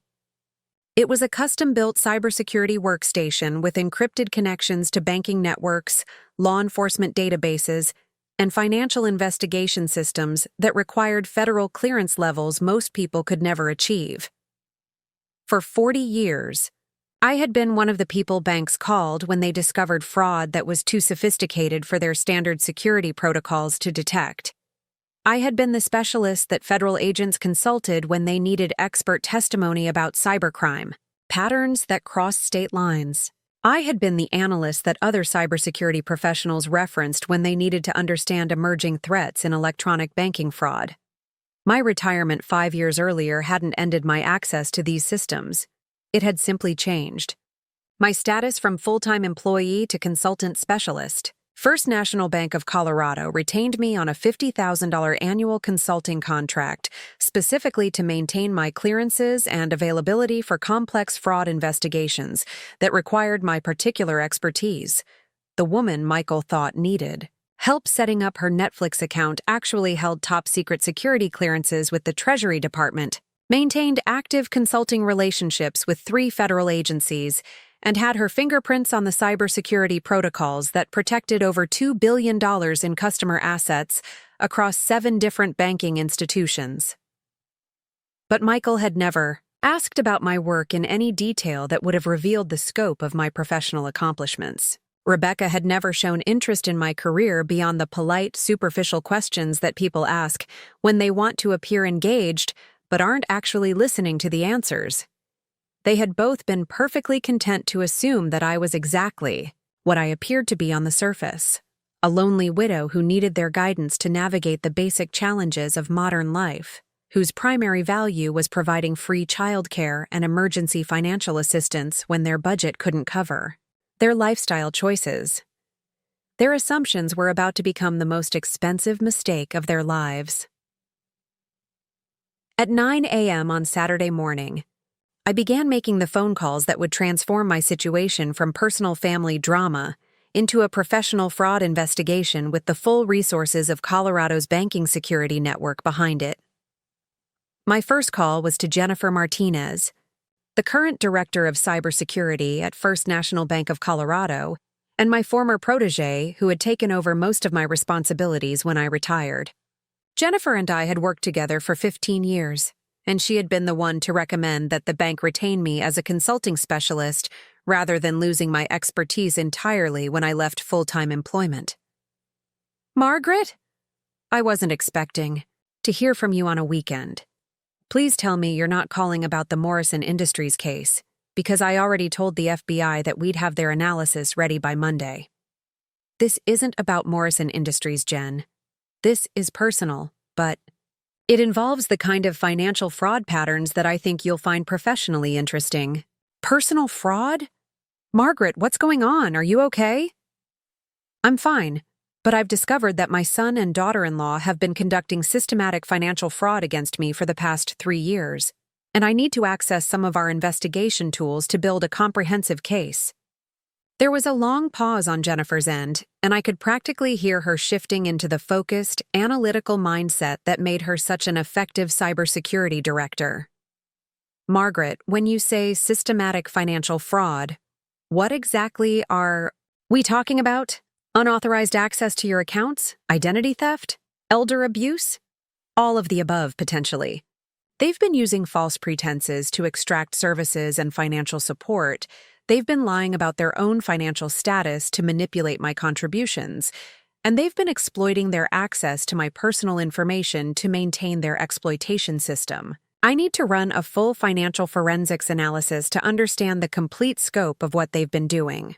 Margaret, you know I'll help you with whatever you need, but if we're talking about potential criminal fraud, you might want to consider involving law enforcement from the beginning. That's exactly what I'm planning to do, but I want to build an airtight case before I start involving prosecutors. Can you get me access to the fraud analysis software this weekend? I want to run pattern recognition algorithms on 3 years of financial data. I can have you connected within an hour. Do you need me to come over and help with the technical setup? Jen, I've been running financial forensics investigations since before you graduated from college. I think I can handle the software. Jennifer laughed, and I could hear the respect and affection in her voice that reminded me why I had enjoyed mentoring her throughout her career. Of course you can. I'll send you the access credentials and case file protocols. Margaret, whatever your son and daughter-in-law have done, they have no idea what they're dealing with. You're about to give them a masterclass in consequences. My second call was to David Park, a supervisory special agent with the FBI's Financial Crimes Division who had worked with me on dozens of banking fraud cases over the past 2 decades. David had been a junior agent when we first started collaborating, and he had often told people that working with me had taught him more about cybercrime investigation than his formal FBI training. Margaret Chen, are you calling to tell me you're bored with retirement and want to come back to work full-time? Because I have about 15 cases right now that could use your expertise. Actually, David, I'm calling because I need to report what appears to be a sophisticated case of elder financial abuse and fraud, and I want to make sure I'm building the investigation correctly from the beginning. David's tone immediately shifted from casual friendliness to professional concern. Margaret, are you saying someone has been targeting you for elder fraud? Because if that's what's happening, whoever is responsible has made a very serious mistake. It's my son and daughter-in-law. 3 years of systematic financial exploitation, false pretenses, and what appears to be organized fraud designed to extract maximum financial benefit while minimizing their own responsibilities and costs.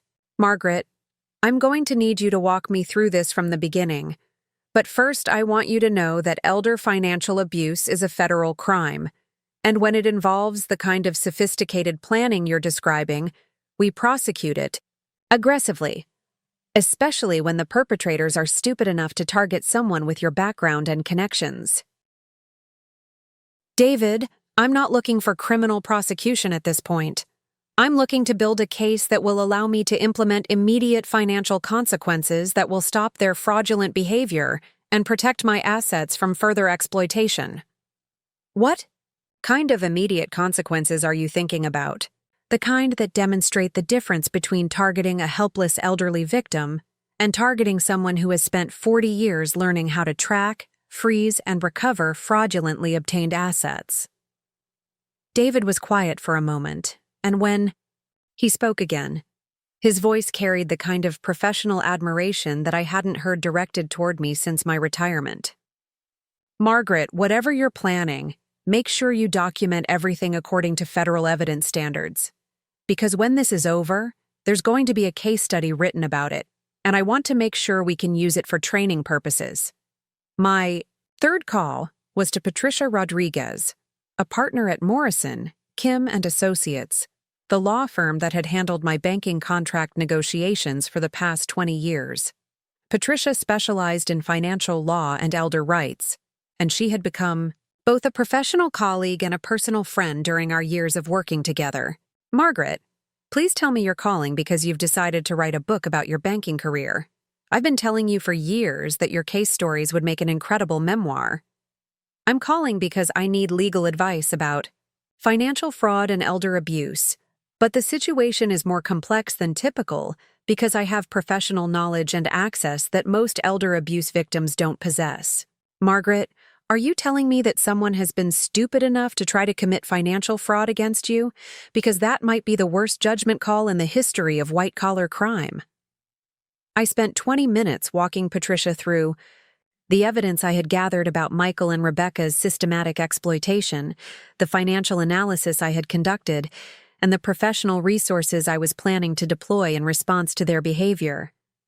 Margaret, what you're describing is a textbook case of elder financial abuse, with the added elements of fraud, false pretenses, and systematic exploitation. But here's what makes this situation particularly interesting from a legal standpoint. Your professional background and financial expertise mean that you have tools available for responding to this fraud that most victims don't have access to. That's exactly what I wanted to discuss with you. What are the legal boundaries around using my professional access and capabilities to protect my own financial interests? Margaret, as long as you're acting to protect your own assets and you're not accessing information or systems that you're not legally authorized to use, you have broad discretion to investigate and respond to fraud that's being committed against you. The fact that your professional background gives you more sophisticated tools than most people have access to doesn't create any legal restrictions on your ability to use those tools defensively. What about implementing financial consequences that go beyond just protecting my assets? Margaret, if someone has been committing fraud against you, you have legal grounds to pursue asset recovery, compensation for damages, and punitive measures that are proportional to the scope of the fraud. The key is documentation and proportionality. You need to be able to prove what they've done, and your response needs to be reasonable given the scope of their actions. Patricia, when this is over, I want them to understand exactly what they were stealing from and exactly what I'm capable of when I stop trying to protect them from the consequences of their own behavior. Margaret, given your professional background and the evidence you've described, I think you're in a position to provide them with a very expensive education about the risks of financial fraud. Just make sure you document everything, because this case is going to be studied by legal professionals for years. By noon on Saturday, I had access to the same fraud investigation software, financial analysis tools, and database systems that I had used throughout my banking career to build cases against sophisticated financial criminals. What Michael and Rebecca didn't understand, what they couldn't have imagined, was that their 3 years of financial exploitation had generated exactly the kind of digital evidence trail that professional fraud investigators use to build federal criminal cases. Every text message requesting emergency childcare had been sent through digital networks that preserved metadata about timing, location, and device information. Every Instagram post documenting their luxury activities while claiming financial hardship had been automatically archived with timestamps that could be correlated with their false statements to me. Every financial transaction they had made using money I had contributed had created digital records that could be analyzed for patterns of deception and misrepresentation. From a cybersecurity perspective, Michael and Rebecca had been conducting their fraud with the same level of operational security as amateur shoplifters. No awareness of what evidence they were creating, no understanding of how digital systems preserve information, and no consideration of how their actions could be analyzed by someone with professional investigative capabilities. Using the financial forensics software that Jennifer had given me access to, I began building what would become the most comprehensive fraud analysis of my career. The software allowed me to import 3 years of financial data from my bank accounts, credit card statements, and investment records, then cross-reference that information with digital evidence from Rebecca's social media activity, text message metadata, and calendar data to create a timeline that showed the relationship between their false claims and their actual activities. What emerged was a pattern of fraud so systematic and well-documented that it would have been suitable for use as a training case study in federal law enforcement fraud detection courses. Pattern analysis, financial misrepresentation. The software identified 47 instances over 3 years where Michael and Rebecca had made verifiable false statements about their financial situation in order to extract money or services from me. These statements ranged from claims about unexpected emergency expenses that were actually planned luxury purchases to assertions about childcare budget constraints during periods when they were spending money on premium recreational activities. Pattern analysis. Fraudulent emergency claims. The analysis identified 32 separate occasions where Michael and Rebecca had claimed emergency situations that required my immediate childcare assistance and subsequently posted social media content that proved their emergencies were actually planned recreational activities or luxury experiences. Pattern analysis. Systematic exploitation. The software calculated that over 3 years, Michael and Rebecca had extracted $361,900 in financial contributions and services from me, while providing approximately $2,400 in reciprocal value, holiday gifts, birthday gifts, and occasional dinner invitations. This represented a 99.3% extraction ratio that qualified as systematic exploitation under federal elder abuse guidelines. Pattern analysis. Escalating entitlement. The timeline analysis showed that their demands for financial assistance and childcare services had increased by 340% over 3 years, while their expressions of gratitude, reciprocal support, and consideration for my needs had decreased by 78%. This pattern indicated intentional conditioning designed to normalize increasing levels of exploitation. But perhaps most damaging was what the analysis revealed about the financial impact of their fraud on my retirement security. Financial impact. Analysis. Asset depletion. My contributions to Michael and Rebecca's household had reduced my liquid retirement savings by 62% and had required me to liquidate investments that were intended to provide long-term financial security. If their exploitation had continued at the current rate, I would have depleted my retirement assets within 7 years, forcing me to rely on Social Security income alone. Financial impact analysis. Opportunity cost. The money I had contributed to their household represented investment assets that would have generated approximately $18,000 in annual income throughout my retirement. By transferring those assets to Michael and Rebecca, I had reduced my annual retirement income by an amount that significantly impacted my long-term financial security. Financial impact analysis. Hidden costs. The analysis identified an additional $47,000 in hidden costs that I had absorbed as a result of their exploitation. Expenses like increased transportation costs, higher grocery bills from feeding their family, and emergency costs like my car breakdown that I had to handle alone because they were unavailable to provide assistance. The total financial impact of their 3-year fraud campaign was $408,900 in direct costs and lost investment income. This represented nearly half of my total retirement assets and qualified as aggravated elder financial abuse under both federal and Colorado state law. As I reviewed these results, I felt the same sense of professional satisfaction that I had experienced when building cases against major financial criminals. The evidence was comprehensive, the patterns were clear, and the case was strong enough to withstand any possible challenge or defense. But unlike my banking career cases, this analysis wasn't being prepared for prosecution by someone else. This case was being prepared for personal implementation by someone who had spent 40 years learning exactly how to use financial systems to implement consequences that fraudsters would never forget. That afternoon, I began developing what would become the most sophisticated financial response strategy of my career. Using the same strategic planning methodologies I had employed for complex banking fraud cases, I outlined a multi-phase approach that would address immediate protection, asset recovery, and long-term consequences. Phase 1. Asset protection. The first priority was preventing Michael and Rebecca from accessing or exploiting any additional financial resources. This required implementing security measures that would cut off their ability to continue their fraudulent activities while I prepared more comprehensive responses.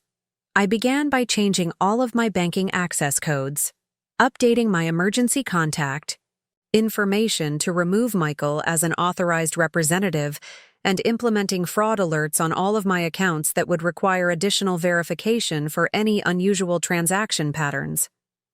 I also contacted my investment advisor to implement new security protocols that would prevent anyone except me from accessing information about my portfolio value, retirement income, or available assets. But the most important step was documenting my current financial position in detail so that any future claims Michael and Rebecca might make about my assets or income could be immediately refuted with comprehensive records. Phase 2. Evidence preservation. The second priority was ensuring that all evidence of their fraudulent activities was preserved in formats that would be admissible in legal proceedings and sufficient for professional fraud investigation standards. I created encrypted digital archives of all the social media evidence I had gathered, organized according to federal evidence management protocols that I had learned during my years of collaborating with law enforcement agencies. I prepared comprehensive financial analyses that documented every instance of false claims, fraudulent emergency assertions, and systematic exploitation, with supporting evidence and legal citations that would allow attorneys or investigators to understand the scope of their activities immediately. I also began creating detailed timeline documentation that correlated their false statements to me with their actual activities, using metadata analysis and digital forensics techniques that would be difficult for them to challenge or dispute. Phase 3. Professional consultation. The third priority was ensuring that my response strategy would be legally sound, professionally appropriate, and proportional to the scope of their fraud. I scheduled consultations with 3 different legal specialists to review my evidence and confirm that my planned responses were within legal boundaries and likely to be effective.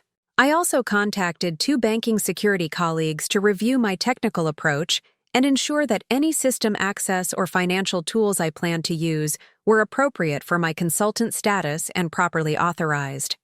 Phase 4. Strategic implementation. The fourth priority was developing a response that would be immediate, comprehensive, and impossible for Michael and Rebecca to reverse or circumvent once it was initiated.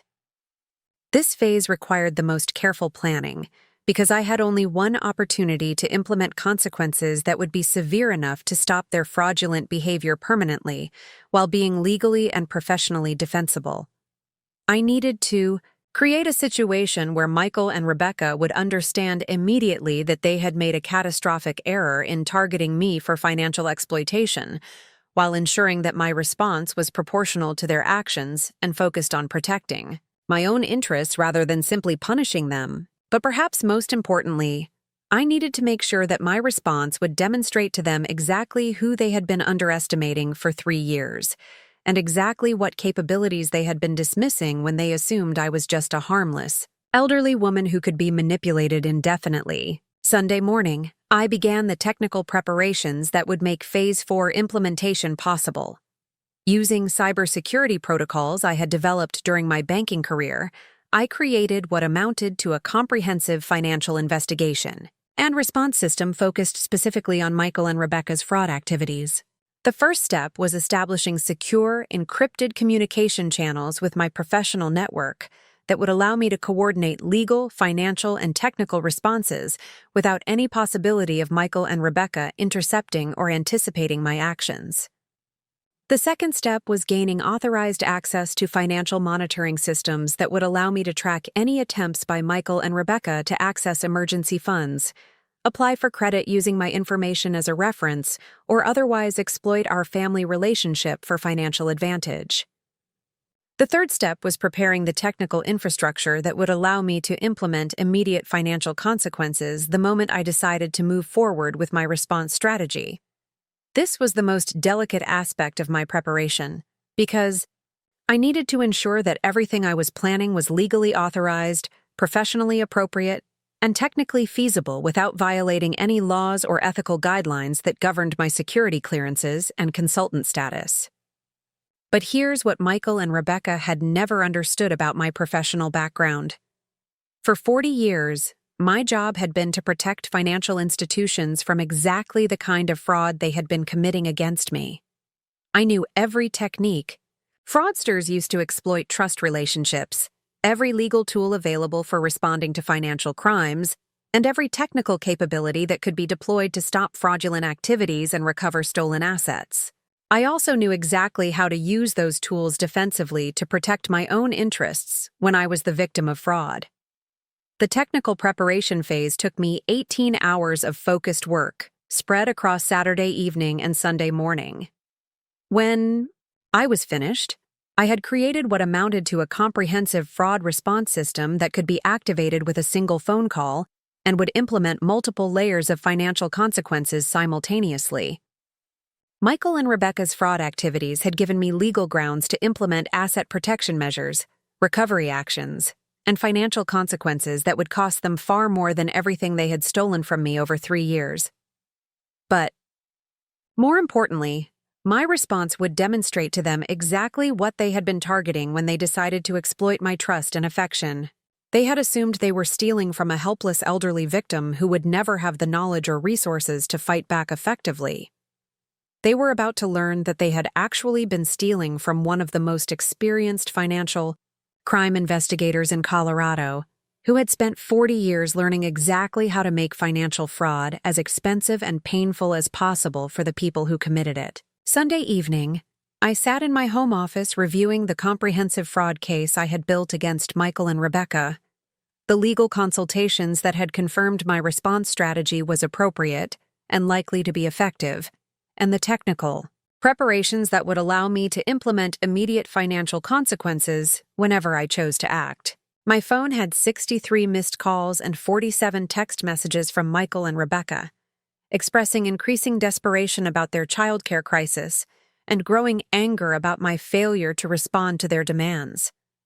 The messages had evolved, from panicked requests for help to entitled demands for my assistance to implied threats about limiting my access to Emma and Jake if I didn't immediately resolve their problems. "Mom, we've been trying to reach you for 2 days. We need you to pick up the kids and handle everything until we can get back. Rebecca is still sick and we can't travel. Margaret, please call us back immediately. We don't know what your problem is, but the kids need their grandmother right now. Mom, this is completely unacceptable. We're dealing with a real emergency here, and you're being selfish and irresponsible by not helping us. Margaret, if you don't call us back by tonight, we're going to have to make other arrangements for childcare, and that might affect how often we can include you in the kids' lives going forward."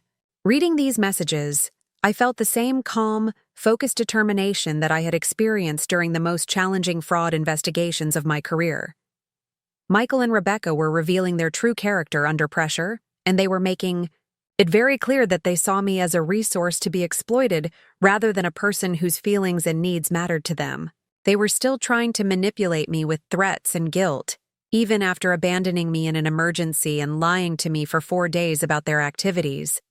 They had learned nothing from this experience except that they needed to be more demanding and more threatening to maintain their exploitation system. That told me everything I needed to know about whether they were likely to change their behavior if I simply returned to my previous role as their unpaid childcare provider and emergency financial resource. They weren't going to change. They were going to escalate. Unless I implemented consequences that made continuing their fraud more expensive than stopping it. I had all the evidence I needed. I had all the legal authority I needed. I had all the technical capabilities I needed. And most importantly, I had all the professional motivation I needed to ensure that Michael and Rebecca learned exactly what happened when they targeted the wrong person for financial exploitation. The woman they had abandoned at a gas station was about to become the woman who would teach them the most expensive lesson of their lives. And unlike their luxury resort vacation, this education was going to cost them everything they had stolen from me, plus interest, penalties, and processing fees that they were going to remember for the rest of their lives. Tomorrow morning, Margaret Chen, the exploited grandmother, was going to disappear forever.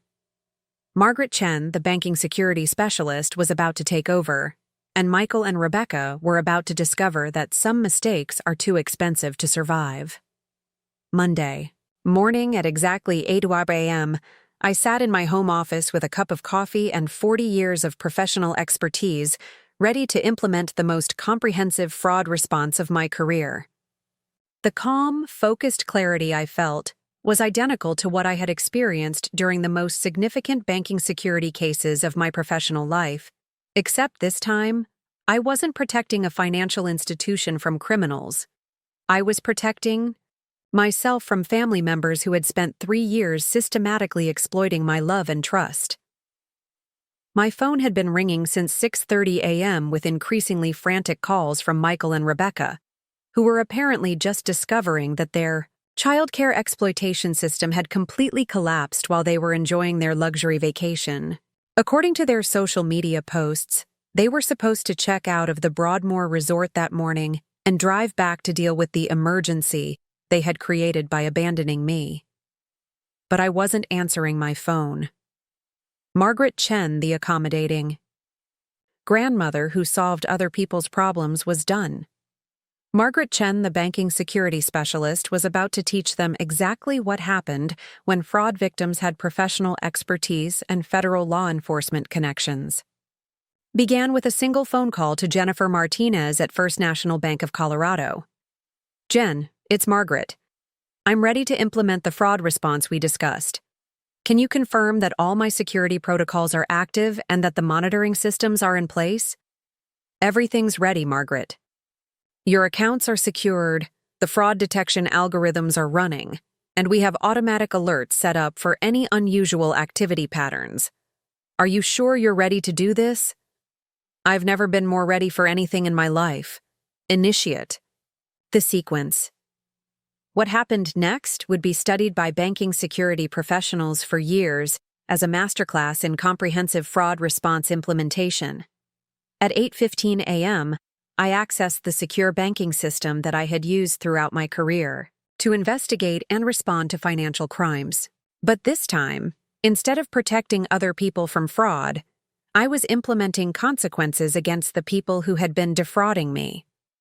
The first step was executing what banking professionals call a complete asset protection sequence, ATASI, series of actions designed to immediately prevent fraudsters from accessing or exploiting any additional resources while comprehensive consequences are implemented. I began by canceling every financial connection between my accounts and Michael's household. The automatic transfers I had set up to help with their monthly expenses, transfers that totaled $2,800 per month and had been ongoing for 2 years, were immediately terminated. The emergency credit line I had established for them, which had a $25,000 limit and had been used 12 times over the past year for everything from car repairs to vacation expenses, was closed instantly with a demand for immediate repayment of the $18,400 outstanding balance. The joint investment account I had opened to save money for Emma and Jake's college educations, which contained $47,000 in contributions I had made over 3 years, was converted to an account accessible only by me with a new beneficiary designation that excluded Michael and Rebecca entirely. But the most significant action was implementing what I called fraud recovery protocols on the money I had contributed to their house down payment. Here's what Michael and Rebecca had never understood about the $200,000 I had given them for their house. I hadn't given them a gift. I had made what banking law classified as a family loan, with specific terms and conditions that they had never bothered to read or understand. The loan documents, which they had signed without reading during the excitement of buying their house, included standard family loan provisions that protected my investment and allowed me to demand immediate repayment if the borrowers engaged in fraudulent activities or violated the trust conditions of the loan. Their systematic financial fraud, false emergency claims, and exploitation of my services constituted clear violations of the loan terms, which activated my legal right to demand immediate repayment of the full $200,000 plus 3 years of accumulated interest at the federal rate. At 8:47 a.m., Michael and Rebecca's mortgage company received official notification that the $200,000 they thought was a gift was actually a loan that was now in default due to borrower fraud, and that I was exercising my legal right to immediate repayment. Under Colorado law, this meant that Michael and Rebecca had 30 days to either pay me $218,000 in cash or face foreclosure proceedings on their house. But I wasn't finished. While Michael and Rebecca were discovering that their house was no longer secure, I was implementing the second phase of my response: professional and social consequences that would ensure they understood exactly what they had been stealing from and exactly who they had been underestimating. Using my connections in Colorado's banking and financial services industry, I began a coordinated information campaign that would make it very difficult for Michael to continue his career as a financial advisor, while having active fraud charges and investigations connected to his professional reputation. I sent comprehensive documentation of Michael's systematic financial fraud to the Colorado Division of Securities, which regulates financial advisors and has strict ethical requirements for professionals who manage other people's money. The evidence package included detailed analyses of his fraudulent claims, false emergency assertions, and systematic exploitation of a family member's trust. I also forwarded the same documentation to the Financial Industry Regulatory Authority, FINRA, which maintains professional conduct records for all licensed financial advisors and can suspend or revoke licenses based on fraudulent activities, even when those activities occur outside of professional contexts. But perhaps most damaging was the report I filed with Michael's employer, the prestigious wealth management firm where he worked as a senior advisor. The firm had strict ethical conduct requirements for all employees, and evidence of systematic fraud and elder abuse created immediate liability concerns that would require investigation and potential termination. The documentation I provided was comprehensive enough that it would be impossible for Michael to claim the fraud accusations were misunderstandings or family disputes. The evidence showed clear patterns of criminal behavior that posed significant risks to any financial institution that employed him. Within 4 hours, Michael's professional reputation and career trajectory had been transformed from rising star in wealth management to financial advisor under investigation for elder abuse and systematic fraud. But Rebecca wasn't escaping consequences either. While Michael was dealing with career implosion, I was implementing carefully planned consequences for Rebecca's 3 years of social media exploitation and false representation, using digital forensics, capabilities I had developed during my banking career. I had created a comprehensive analysis of Rebecca's Instagram account that documented exactly how she had been monetizing content that relied on my unpaid labor and financial support. I prepared a detailed report showing that Rebecca had earned approximately $47,000 over 3 years through sponsored posts, affiliate marketing, and brand partnerships that promoted her as an authentic mother who created enriching experiences for her children through her own time, creativity, and resources.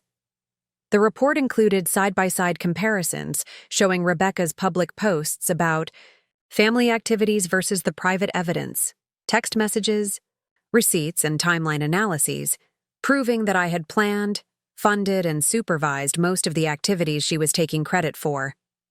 But the most damaging element was documenting how Rebecca had been fraudulently representing her family's financial situation to her followers while soliciting sympathy and engagement through posts about budget-conscious parenting and making sacrifices for our children's future. Her followers had no idea that the woman sharing tips about affordable family fun had actually spent $3,000 on a luxury resort vacation while claiming to be too sick to care for her own children, or that the budget-friendly activities she posted about were primarily funded and coordinated by the grandmother who never appeared in any of the photos. At 2:30 p.m., I began sending this documentation to the companies that had sponsored Rebecca's content, along with detailed explanations of how their partnerships had been promoting fraudulent representation and exploitation of elder family members. I also sent copies to the Federal Trade Commission, which regulates social media advertising and requires influencers to disclose when content is sponsored or when they receive benefits from promoting products or experiences. But perhaps most effectively, I used my professional connections to ensure that Rebecca's fraudulent business model would be exposed to her followers in ways that would be impossible for her to deny or explain away. By 4 p.m. on Monday, Michael and Rebecca's entire life structure was collapsing around them, but they still had no idea what was causing the systematic destruction of everything they had built through 3 years of exploiting my trust and resources. They were dealing with mortgage default notices, professional investigations, social media account suspensions, and sponsor contract cancellations, but they hadn't yet connected these consequences to their treatment of me. That was about to change. At 4:30 p.m., as Michael and Rebecca were frantically trying to understand why their entire life was falling apart simultaneously, they received a comprehensive package delivered by certified mail to their Highlands Ranch home. The package contained 3 years of fraud analysis documentation, legal notification of loan default and foreclosure proceedings, copies of all the professional complaints and regulatory filings I had submitted, and a detailed explanation of exactly what had been happening to their accounts, careers, and social media business throughout the day. But most importantly, the package included a professional biography and career summary that would finally answer the question Michael had been too self-absorbed to ask in 35 years: exactly who his mother really was. Margaret Elizabeth Chen, Senior Vice President of Electronic Security Systems, retired. First National Bank of Colorado Professional Summary. 38 years of experience in banking security and cybercrime investigation. Led development of fraud prevention protocols protecting $2.3 billion in customer assets, consultant to FBI Financial Crimes Division, 2001-2023. Expert witness in 47 federal cybercrime prosecutions, top secret security clearance, Treasury Department, 1987-2023.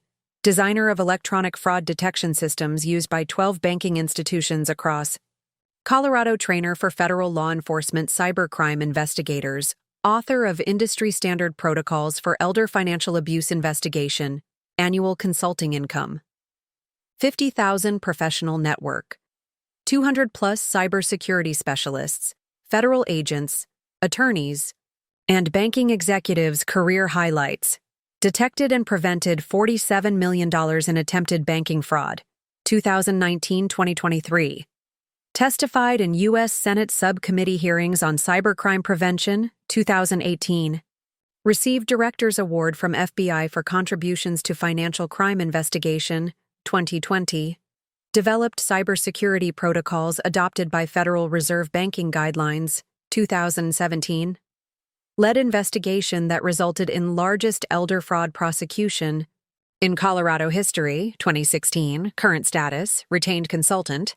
First National Bank of Colorado active security clearances with 3 federal agencies. Volunteer instructor FBI National Academy Cybercrime Courses Board member, Colorado Elder Rights Coalition. The woman you have been exploiting for 3 years is not a helpless elderly victim who can be manipulated indefinitely. She is one of the most experienced financial crime investigators in the state of Colorado, with professional capabilities and legal connections that you never bothered to discover. Today's consequences represent a comprehensive fraud response implementation designed to stop your criminal activities, recover stolen assets, and ensure that you understand exactly what you were stealing from and exactly who you were underestimating. This is what happens when you commit elder financial abuse against someone who has spent 40 years learning how to destroy people who exploit trust relationships for financial gain. At 6:47 p.m., my phone rang. It was Michael, and for the first time in 3 years, his voice carried the kind of genuine panic and respect that indicated he finally understood the magnitude of his mistake. "Mom, please, we need to talk. I had no idea." "We didn't. Understand?" "Michael, you're going to listen to me very carefully, because this is the only conversation we're going to have about this situation. Mom, please, can we just... You abandoned your mother at a gas station in the middle of nowhere because helping me would have inconvenienced your luxury vacation. You lied to me for 4 days about Rebecca's illness while posting social media content from a resort that cost more than most people's monthly salary. You have systematically exploited my love for my grandchildren to extract $361,900 in financial contributions and services over 3 years, while treating me like disposable help whose feelings and needs didn't matter. Mom, we're sorry. We didn't realize..." "Michael, you didn't realize because you never bothered to learn who I actually am or what I'm actually capable of. You assumed I was exactly what I appeared to be on the surface. A lonely elderly woman who needed your guidance and would be grateful for whatever scraps of attention you were willing to provide. We know we made mistakes. Michael, you didn't make mistakes. You committed systematic fraud against a federal cybersecurity specialist with 40 years of experience in financial crime investigation. You exploited someone whose job was detecting and stopping exactly the kind of fraudulent behavior you've been conducting for 3 years." There was a long silence on Michael's end, and I could practically hear him processing the implications of what I was telling him. "Mom, what do you want from us? How do we fix this?" "Michael, you're going to pay back every penny you've stolen from me, plus interest and penalties, within 30 days. You're going to liquidate whatever assets you need to liquidate to come up with $387,000 in cash." "Mom, we don't have that kind of money. The house, the cars, everything we have is financed. We can't..." "Then you're going to sell the house I helped you buy, pay off your debts, and start over with whatever's left. You're going to learn to live within your actual means, instead of subsidizing your lifestyle through fraud and exploitation. But the kids, Emma and Jake, where will they live?" "Michael, you should have considered your children's housing stability before you decided to commit felony fraud against their grandmother. Your choices created this situation. Your choices are going to resolve it." "Mom, please, isn't there some way we can work this out? Some payment plan or arrangement that doesn't destroy our entire life?" "Michael, you destroyed your entire life when you decided that stealing from me was easier than living honestly. I'm just making the consequences visible." Over the following weeks, the complete scope of what I had implemented became clear to Michael and Rebecca, and to everyone else in their social and professional circles. Michael's career in financial services was over. The regulatory investigations, professional conduct violations, and fraud accusations made it impossible for him to maintain his securities licenses or find employment with any reputable financial institution. The wealth management firm that had employed him terminated his position immediately and launched their own internal investigation to ensure they weren't liable for any client relationships he had mismanaged. Rebecca's social media business collapsed entirely. The brand partnerships she had built over 3 years were terminated when companies learned that her content had been based on fraudulent representation and elder exploitation. Her Instagram account was suspended for terms of service violations related to undisclosed financial arrangements and false advertising. The followers who had admired her authentic motherhood content felt betrayed when they learned that her lifestyle had been subsidized through systematic abuse of her elderly mother-in-law. But perhaps most significantly, their social circle began to understand exactly what kind of people they had been supporting and admiring.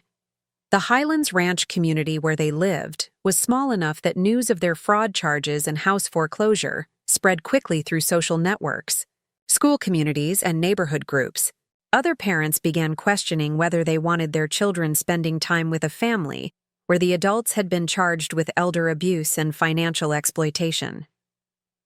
Emma and Jake's school became aware of the family's situation when Rebecca couldn't pay tuition fees and Michael's professional references were no longer valid for financial aid applications. The extended family, Rebecca's relatives and Michael's colleagues, began reassessing their relationships when they learned about the systematic exploitation and abandonment of an elderly family member. The social consequences of their fraud extended far beyond the financial and legal repercussions. They had revealed themselves to be people who were willing to exploit trust, lie systematically, and abandon family members when helping would be inconvenient.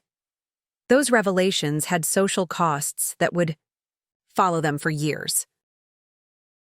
3 months after I implemented my fraud response, Michael and Rebecca had sold their house, paid back the money they owed me, and moved into a small rental house in a different part of Denver. Michael found work as a junior financial analyst at a company that didn't require securities licenses, earning about half of what he had made in his previous position. Rebecca attempted to restart her social media career under a different name, but with limited success since her content no longer had the financial support that had made her previous lifestyle appear attainable. Most importantly, they were finally living within their actual means instead of subsidizing their lifestyle through exploitation of family members. Emma and Jake adjusted to their new circumstances better than their parents did, partially because they were young enough to adapt to change, but mostly because they were finally living in a household where the adults were taking responsibility for their own choices instead of blaming other people for their problems. My relationship with my grandchildren was eventually restored, but under very different terms than had existed previously.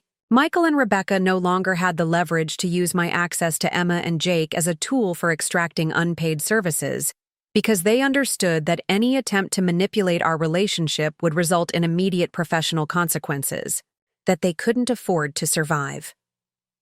When Emma asked me why they had to move out of their big house, I told her the truth in age-appropriate terms. Sometimes, adults make choices that have expensive consequences, and when that happens, they have to take responsibility for fixing the problems they created. When Jake asked me why Mommy and Daddy seemed sad all the time, I explained, growing up is hard, even for adults. Sometimes people have to learn difficult lessons about how to treat other people with respect and kindness. 6 months after my fraud response implementation, I received a call from David Park at the FBI asking whether I would be willing to speak at a federal law enforcement conference about elder financial abuse and fraud response strategies. Margaret, your case has become the gold standard for how elder abuse victims can protect themselves when they have professional expertise and resources. We want to use it as a training example for agents who work financial crimes cases. David, I'd be happy to share what I learned, but I want to make sure the focus is on prevention and early intervention, not just consequences after fraud has already occurred. That's exactly what we want to emphasize. Your case shows that elder abuse is often much more sophisticated than people realize, and that victims with professional backgrounds can be targeted specifically because fraudsters assume that family relationships will prevent them from using their expertise defensively. The presentation I developed for federal law enforcement became part of standard training curricula for agents who investigate financial crimes against elderly victims. My case study was used to teach investigators about recognizing systematic exploitation, building comprehensive fraud cases, and implementing consequences that were proportional to the scope of criminal activities. But perhaps more importantly, my experience became part of elder rights advocacy efforts that helped other victims understand that they had options for responding to financial exploitation, even when the perpetrators were family members. The most significant outcome of this experience wasn't the financial recovery or the professional recognition. It was the personal transformation that came from finally understanding and asserting my own value and capabilities. For 3 years, I had accepted treatment that diminished my worth and minimized my contributions, because I wanted to maintain family relationships and avoid conflict. I had allowed myself to be positioned as someone whose needs were less important than other people's convenience, whose feelings were less valid than other people's preferences, and whose expertise was less valuable than other people's assumptions. The process of building a fraud case against Michael and Rebecca forced me to analyze my own behavior patterns and recognize how I had enabled their exploitation by consistently prioritizing their comfort over my own dignity. I learned that protecting relationships that require you to accept abuse isn't actually protecting anything worth preserving. I learned that people who love you don't systematically exploit your generosity while taking your contributions for granted. I learned that setting boundaries isn't selfish, it's necessary for maintaining relationships that are healthy and reciprocal. Most importantly, I learned that my 40 years of professional expertise hadn't become irrelevant when I retired. My skills, knowledge, and capabilities were still valuable, and I had every right to use them to protect myself when other people chose to exploit my trust.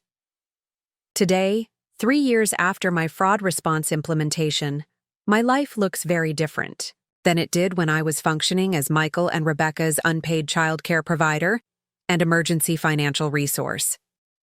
I've returned to active consulting work with First National Bank of Colorado, taking on complex fraud investigations that utilize my expertise in elder financial abuse patterns. My annual consulting income has increased to $75,000, and I'm working on cases that I find professionally stimulating and personally meaningful. I've also become involved in elder rights advocacy, serving on the board of Colorado Elder Rights Coalition, and providing training for other elder abuse victims who want to understand their options for legal and financial response.